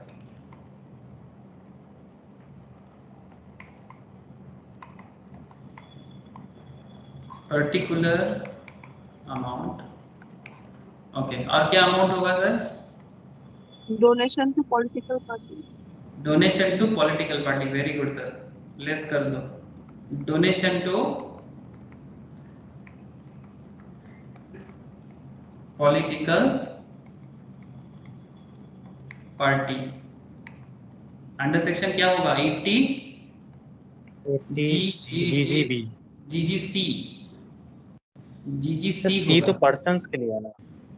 डोनेशन टू पर्सन्स के लिए मतलब जब कोई पर्सन डोनेशन करता है तब 80 GGC आता है ना।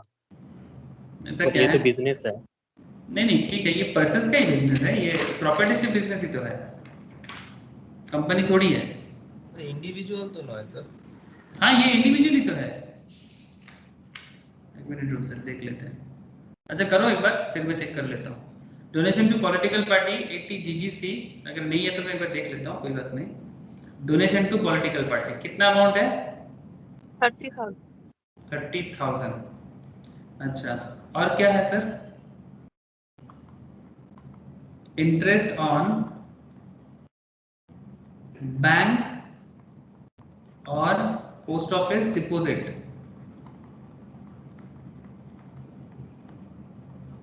पोस्ट ऑफिस डिपॉजिट मतलब सेविंग्स, बेसिकली सेविंग्स, ये सब छूट देता है डिडक्शंस करने को। कितना अमाउंट देगा? ये 80 TTA में आता है सर, 80 TTA। क्या अमाउंट होगा बोले तो? अप टू 10,000 तक डिडक्शन मिलता है ना? सर पूरा आउटर कॉलम है लिख के। हाँ मैं डायरेक्ट कर रहा हूँ एकदम। अच्छा मेरे की 2 कॉलम था क्या? एक ही कॉलम से ही तो कर रहा हूँ, हो जाएगा। एक ही कॉलम में कर रहा हूँ, हो जाएगा। तुम चाहो तो इसको इनर में लिख के बाद में उसका टोटल करके भी कर सकते हो, मैं तो डायरेक्ट दे दिया। और कोई डिडक्शंस होगा सर? ना दादा। और कोई डिडक्शंस तो मुझे नहीं दिख रहा है। और कुछ डिडक्शंस नहीं है, ये सब डिडक्शंस इनको मिलना चाहिए। ये आपको 10,000 तक इनको दिया जाता है TTA में, ठीक है?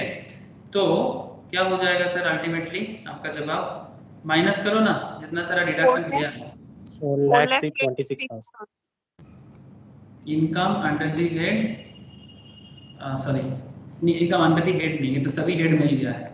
इसको बस बोलेंगे नेट इनकम, नेट इनकम बोलेंगे या टोटल इनकम बोलेंगे।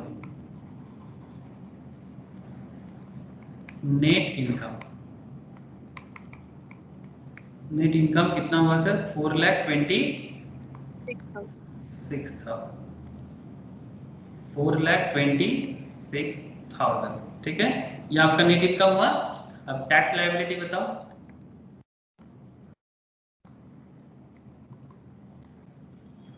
टैक्स लायबिलिटी बताओ क्या होता है rule? Up to 2,50,000 @ nil, greater than 2,50,000 to क्या होगा सर? 5%। 4,26,000 @5%। कितना हो जाएगा? 4,26,000 से 2.5 लाख को लेस करो सर, जस्ट माइनस 4 लाख। 1,76,000। 8,800। 5% করলে 8,800। ये जो अमाउंट आएगा इससे 5% लगाओ, 4,26,000 का 2.5 लाख लेस करो, फिर जो अमाउंट आएगा उसके ऊपर लगाओ 8,800। ठीक है, ये अमाउंट होगा क्योंकि अप टू 5 लाख तक एक्चुअली 5% का रूल है। ठीक है, अप टू 5 लाख तक 5% का रूल है, फिर 5 लाख से 10 लाख 10% का रूल है, और सॉरी 20% का रूल है, और 10 लाख के ऊपर जाएगा तो 30% का रूल है। ठीक है, इनके पास ये सब टॉपिक है। जैसे मोस्ट प्रोबब्ली प्रियोतमा को थोड़ा सा दिक्कत होगा बिकॉज ये एकदम बेसिक कुछ एरिया है, मैं नोट्स नहीं शेयर किया अभी तक, बाकी सबको तो हो जाना चाहिए। 8,800 रिबेट मिलेगा सर? हाँ सर, रिबेट 5 लाख से कम है। रिबेट का क्या रूल है? रिबेट का क्या रूल है सर? 5 লাখের কম হলে 12,500 পর্যন্ত পাওয়া যায়। आप तो अगर इनकम 5 लाख से कम है, अप टू 5 लाख है, तो फिर उसको रिबेट मिल सकता है 12,500 तक। 87A ना, रिबेट का सेक्शन क्या है? 87A। तो इसको तो मिलना चाहिए सर, 4,26,000 का इनकम है इसका। हाँ, तो ऑटोमेटिकली आ जाएगा। तो less rebate under section 87A। ठीक है, कितना करेंगे? 12,500 करेंगे कि 8,800 करेंगे? 8,800। 8,000 whichever is lower need। तो नेट टैक्स लायबिलिटी क्या हो जाएगा इसका?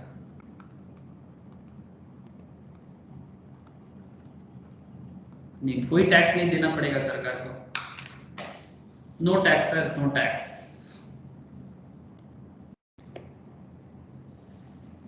समझ में आया?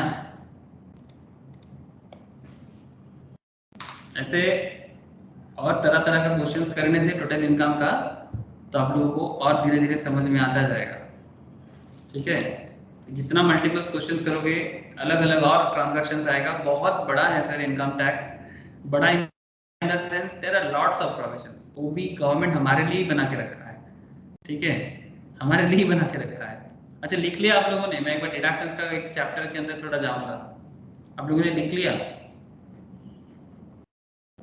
हाँ सर। एक मिनट रुको।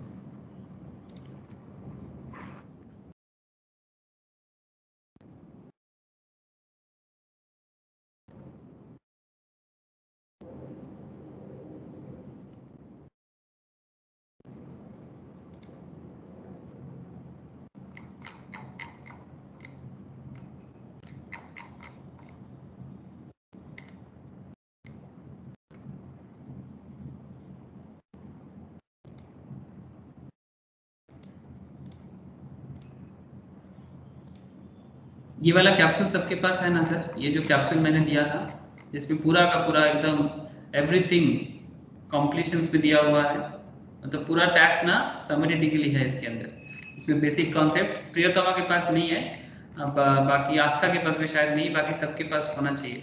ठीक है, अगर नहीं है तो सर मुझे भी दे दीजिएगा, आई थिंक डिलीट हो गया मेरा। ठीक है, ये सब सर। अच्छा ठीक है, मैं सबको एक बार फिर से दे दूंगा। ये सर देखो, मैंने अभी जो हिसाब किया, क्या किया, अप टू 2.5 लाख, आप बिलो 60 इयर्स है इसलिए नील। अप टू अगर 3 लाख होगा, अगर 60 साल के ऊपर का है तो फिर 3 लाख का हिसाब आ जाएगा। ठीक है, तो मैंने अभी क्या किया, अप टू मतलब नॉर्मल इंसान जो 60 साल के नीचे का है इसलिए नील किया अप टू 2.5 लाख तक, और 2.5 लाख से 5 लाख तक क्या है 5%। ठीक है, तो हमारा तो 4,26,000 था इसलिए। तो इसी तरह से हिसाब होता है सर। ठीक है, ये स्लैब के हिसाब से हिसाब होता है। और टैक्स लायबिलिटी कैलकुलेट करेंगे ना, जिनको प्रैक्टिस नहीं है वो हो जाएगा, बाकी तो सबका हुआ है। सरचार्ज का डिटेल्स, ठीक है, हम लोगों ने रिबेट दिया है। देखो sir, rebate of up to 12,500 for resident individuals having total income up to 5 lakh. ठीक है, total income up to 5 lakh, ये है रिबेट का रूल। ठीक है, अच्छा मैं आप लोगों को काम करता हूँ, इसमें ना पूरा इनकम टैक्स का एक एक चैप्टर का पूरा समरी किया हुआ है। तो आप जैसे मर्जी पूरा एक्चुअली देखो, डिटेल्स में क्लास में करने के बाद एक बार गो थ्रू करो ना, इनकम टैक्स ना दिमाग से कभी बाहर नहीं जाएगा। मैं आप लोग को रिकमेंड करता हूँ कि जस्ट हमेशा ना समरी को हमेशा देखते रहना। जैसे कभी भी मन किया ना, मेरा कुछ स्टूडेंट्स है जो लोग अभी टैक्स का काम करते हैं सर, जो लोग ऑलरेडी बन गया है अपने अपने लेवल में, वो लोग टैक्स का जो भी काम करते हैं ना, वो हमेशा ये कैप्सूल देखता रहता है और मुझे बोलता रहता है, दादा अपडेट होने से बताना, दादा अपडेट होने से बताना। ठीक है, दे दूंगा, तुम लोगों को चिंता नहीं। तो जैसे ही मुझे अपडेट मिलता है मैं सब दे देता हूँ। वो लोग अपडेट होता रहता है और अपना जो भी टैक्स का काम करते हैं वो लोग चालू हो जाते हैं। अच्छा, मैं आप लोगों को अभी जो बताने जा रहा था सर वो डिडक्शंस देखते हैं सर। डिडक्शंस मुझे यहीं पर मिल जाना चाहिए, ये मिला सर। ये है चैप्टर, मतलब डिडक्शंस का चैप्टर, ठीक है। Deductions from GTI, sir very very important area. ये जो मैं आप लोगों को अभी 80C से 80U बता रहा था ना सर, ये देखो सर 80C हम लोगों ने क्या किया, LIC life insurance premium sum paid और deposited subject to maximum of 1.5 lakh. हमारा तो इतना था ही नहीं, तो ऑटोमेटिक डिडक्शंस मिल जाएगा। इसीलिए LIC में जब भी कोई अमाउंट जमा करते हैं ना, तो उसका जो रिसिप्ट होता है ना वो रखना पड़ता है, बिकॉज अगर आप डिडक्शंस क्लेम करते हो ना तो उसके रिगार्डिंग आपको एनेक्चर में देना पड़ता है कि या इसके लिए मैंने इतना प्रीमियम भरा तभी आपको डिडक्शंस मिलता है, ठीक है। और not only LIC premium public provident fund में डालते हो, जो हम लोग सैलरी में PPF कर रहे थे, पब्लिक प्रोविडेंट फंड के लिए भी मिलता है। There are lots of repayment of housing loan. मैं इस चैप्टर के ऊपर पढ़ाऊंगा सर आप लोगों को, बट फिर भी दिस इज माय रिकमेंडेशंस कि आप लोग खुद से भी एक बार गो थ्रू जरूर करना। मैं ये चैप्टर को भी पढ़ाऊंगा, हर चीज पढ़ाना पड़ेगा सर, कुछ भी मैं छोड़ नहीं सकता। बट करंटली मैं आपको बस इतना बोलूंगा कि जस्ट एक बार ना आंख लगाना कि किसमें कितना डिडक्शंस का यूज कहाँ हो रहा है। आप लोग देख पा रहे हो ना, डिडक्शंस का यूज यहाँ पर होता है। जी पूरा का पूरा ग्रॉस टोटल इनकम कैलकुलेट करने के बाद, ग्रॉस टोटल इनकम कैलकुलेट करने के बाद हमारा डिडक्शंस का एरिया आता है। और वो डिडक्शंस ये एज पर दिस कॉन्सेप्ट होता है। ये जो कॉन्सेप्ट मैं बता रहा हूँ ना, ये 80C से लेके 80U का यहीं पर बता होता है। अच्छा, वो 80GG को लेके जो एक कॉन्सेप्ट क्लियर, मतलब creative donation to certain funds charitable institutions etcetera, 80G। अच्छा, charitable institutions 100% amount to political party 80, ma'am बोला GGC, कोई बोल रहे GGB, एक सेकंड देख लेते हैं सर। अच्छा देखो सर ध्यान से, 80 मैंने क्या बोला, 80GGC बोला, आप लोग क्या बोल रहे थे, GGB बोल रहे थे। क्या है sir, any persons other than local authority and an artificial judicial persons funded by the government, contribution to political parties, amount to contribute to registered political party और इलेक्टोरल ट्रस्ट, ठीक है। Actual contribution otherwise then by way of cash, otherwise then by way of cash, actual contribution. Sir 80GG भी company के लिए होता है। क्या हम लोग कंपनी का हिसाब कर रहे थे? नहीं सर, ये कंपनी का हिसाब नहीं है। कंपनी होता तो फिर टैक्स लायबिलिटी तो फ्लैट हो जाता। कंपनी नहीं, इंडिविजुअल सोल प्रोप्राइटर है sir, any person other than local authority वगैरह समथिंग। इसीलिए 80GGC कंपनी होगा तो बोल के रखेगा आपको क्वेश्चंस में, कंपनी होगा ना तो क्वेश्चन में बोल के रखेगा, वो कंपनी का हिसाब है। आप लोगों का कंपनी का नहीं पूछता है, आप लोगों का डायरेक्टली इंडिविजुअल्स का पूछता है, HUF का पूछता है। तो ये 80GGB नहीं सर, आपका ये 80GGC था, समझे कि नहीं? हेलो, है सर। हाँ, ये इंडिविजुअल बिजनेसमैन है, ये कंपनी नहीं है। क्योंकि कंपनी होगा तो आपका फ्लैट परसेंटेज में टैक्स परसेंटेज होता, तो आप स्लैब का थोड़ी ना यूज करते, सही कि नहीं? तब तो हम लोग स्लैब का यूज करते ही नहीं है, तब तो कंपनी के हिसाब से करते, 30%, 40% और 25% का रूल है, वो करते। तो करोगे ना ये वाला, ये डिडक्शंस का जो 80 है, देखो TTA जो हम लोगों ने किया वो भी देख लो, ये देखो 80 TTA, इंडिविजुअल और HUF other than resident senior citizen, interest on deposit in savings account, interest on deposit in savings account with a bank or cooperative society engaged in banking business or a post office not being time deposit with the time deposit मतलब FD, expiry of FD, actual interest subject to maximum of 10,000, इतना तक ही आप deductions ले सकते हो, ठीक है, जो अभी के क्वेश्चंस में था। बाकी कुछ भी आ सकता है, 80C से लेके 80U के अंदर anything question can ask you, ठीक है। तो फिर आप लोगों को मैं रिकमेंड करता हूँ सर कि आप लोग ये जरूर देखते रहना। जिनके पास नहीं है, मुझे याद आ गया है, मैं उनको शेयर कर दूंगा, किससे किससे मुझे शेयर, मुझे भी सेंड कर दीजिएगा। अच्छा सर, मैं सभी को एक बार, सभी को मैं फिर से शेयर कर दूंगा, ठीक है। ये सब ना सर ड्राइव में रख लेना सर, डिलीट नहीं होगा, ड्राइव में रख लेना, ये सब इंपॉर्टेंट चीजें हैं, हमेशा ड्राइव में रख लेना। ओके, तो समझ में आया ना सर? विशाल, इनकी प्रियतमा, बोलो रोशनी, क्लियर हुआ? ओके सर, ठीक है। দাদা আমাকে পাঠিয়ে দিও। अच्छा, पाठिए दो, जरूर जरूर भेज देंगे सर, जरूर एक बार करके गो थ्रू करना डेली रात को सोने के टाइम पे। इनकम टैक्स नहीं तो तंग करके मारेगा, रात को सोने के टाइम पे जितना बेहतर करोगे उतना अपने आप को ज्यादा बेहतर बना पाओगे, ठीक है सर। अच्छा विशाल, अच्छा लास्ट दिन का सैलरी का कुछ होमवर्क था, वो होमवर्क का आंसर शीट में सेंड कर रहा हूँ। वो लीव ट्रैवल कंसेशंस वगैरह का था, वो मैंने सॉल्व नहीं कराया, वो मैं शेयर करता हूँ आप लोगों के साथ। सैलरी का होमवर्क जो था, होमवर्क का सोल्यूशन आप लोग एक बार उसको चेक करके रेक्टिफाई कर लो अगर कुछ गलत हुआ है तो। अगर कुछ अंडरस्टैंडिंग में दिक्कत होगा तो मैं नेक्स्ट क्लास में बता दूंगा। दिक्कत नहीं होगा अंडरस्टैंडिंग में, फिर भी मैं आपको शेयर कर देता हूँ। ओके तो था? अच्छा सर। ठीक है सर, ठीक है सर, चलो बाय फिर सबको, टाटा। राखी दादा, okay tata. Bye sir. Rakhi bye दादा। सर। Tata sir, Tata.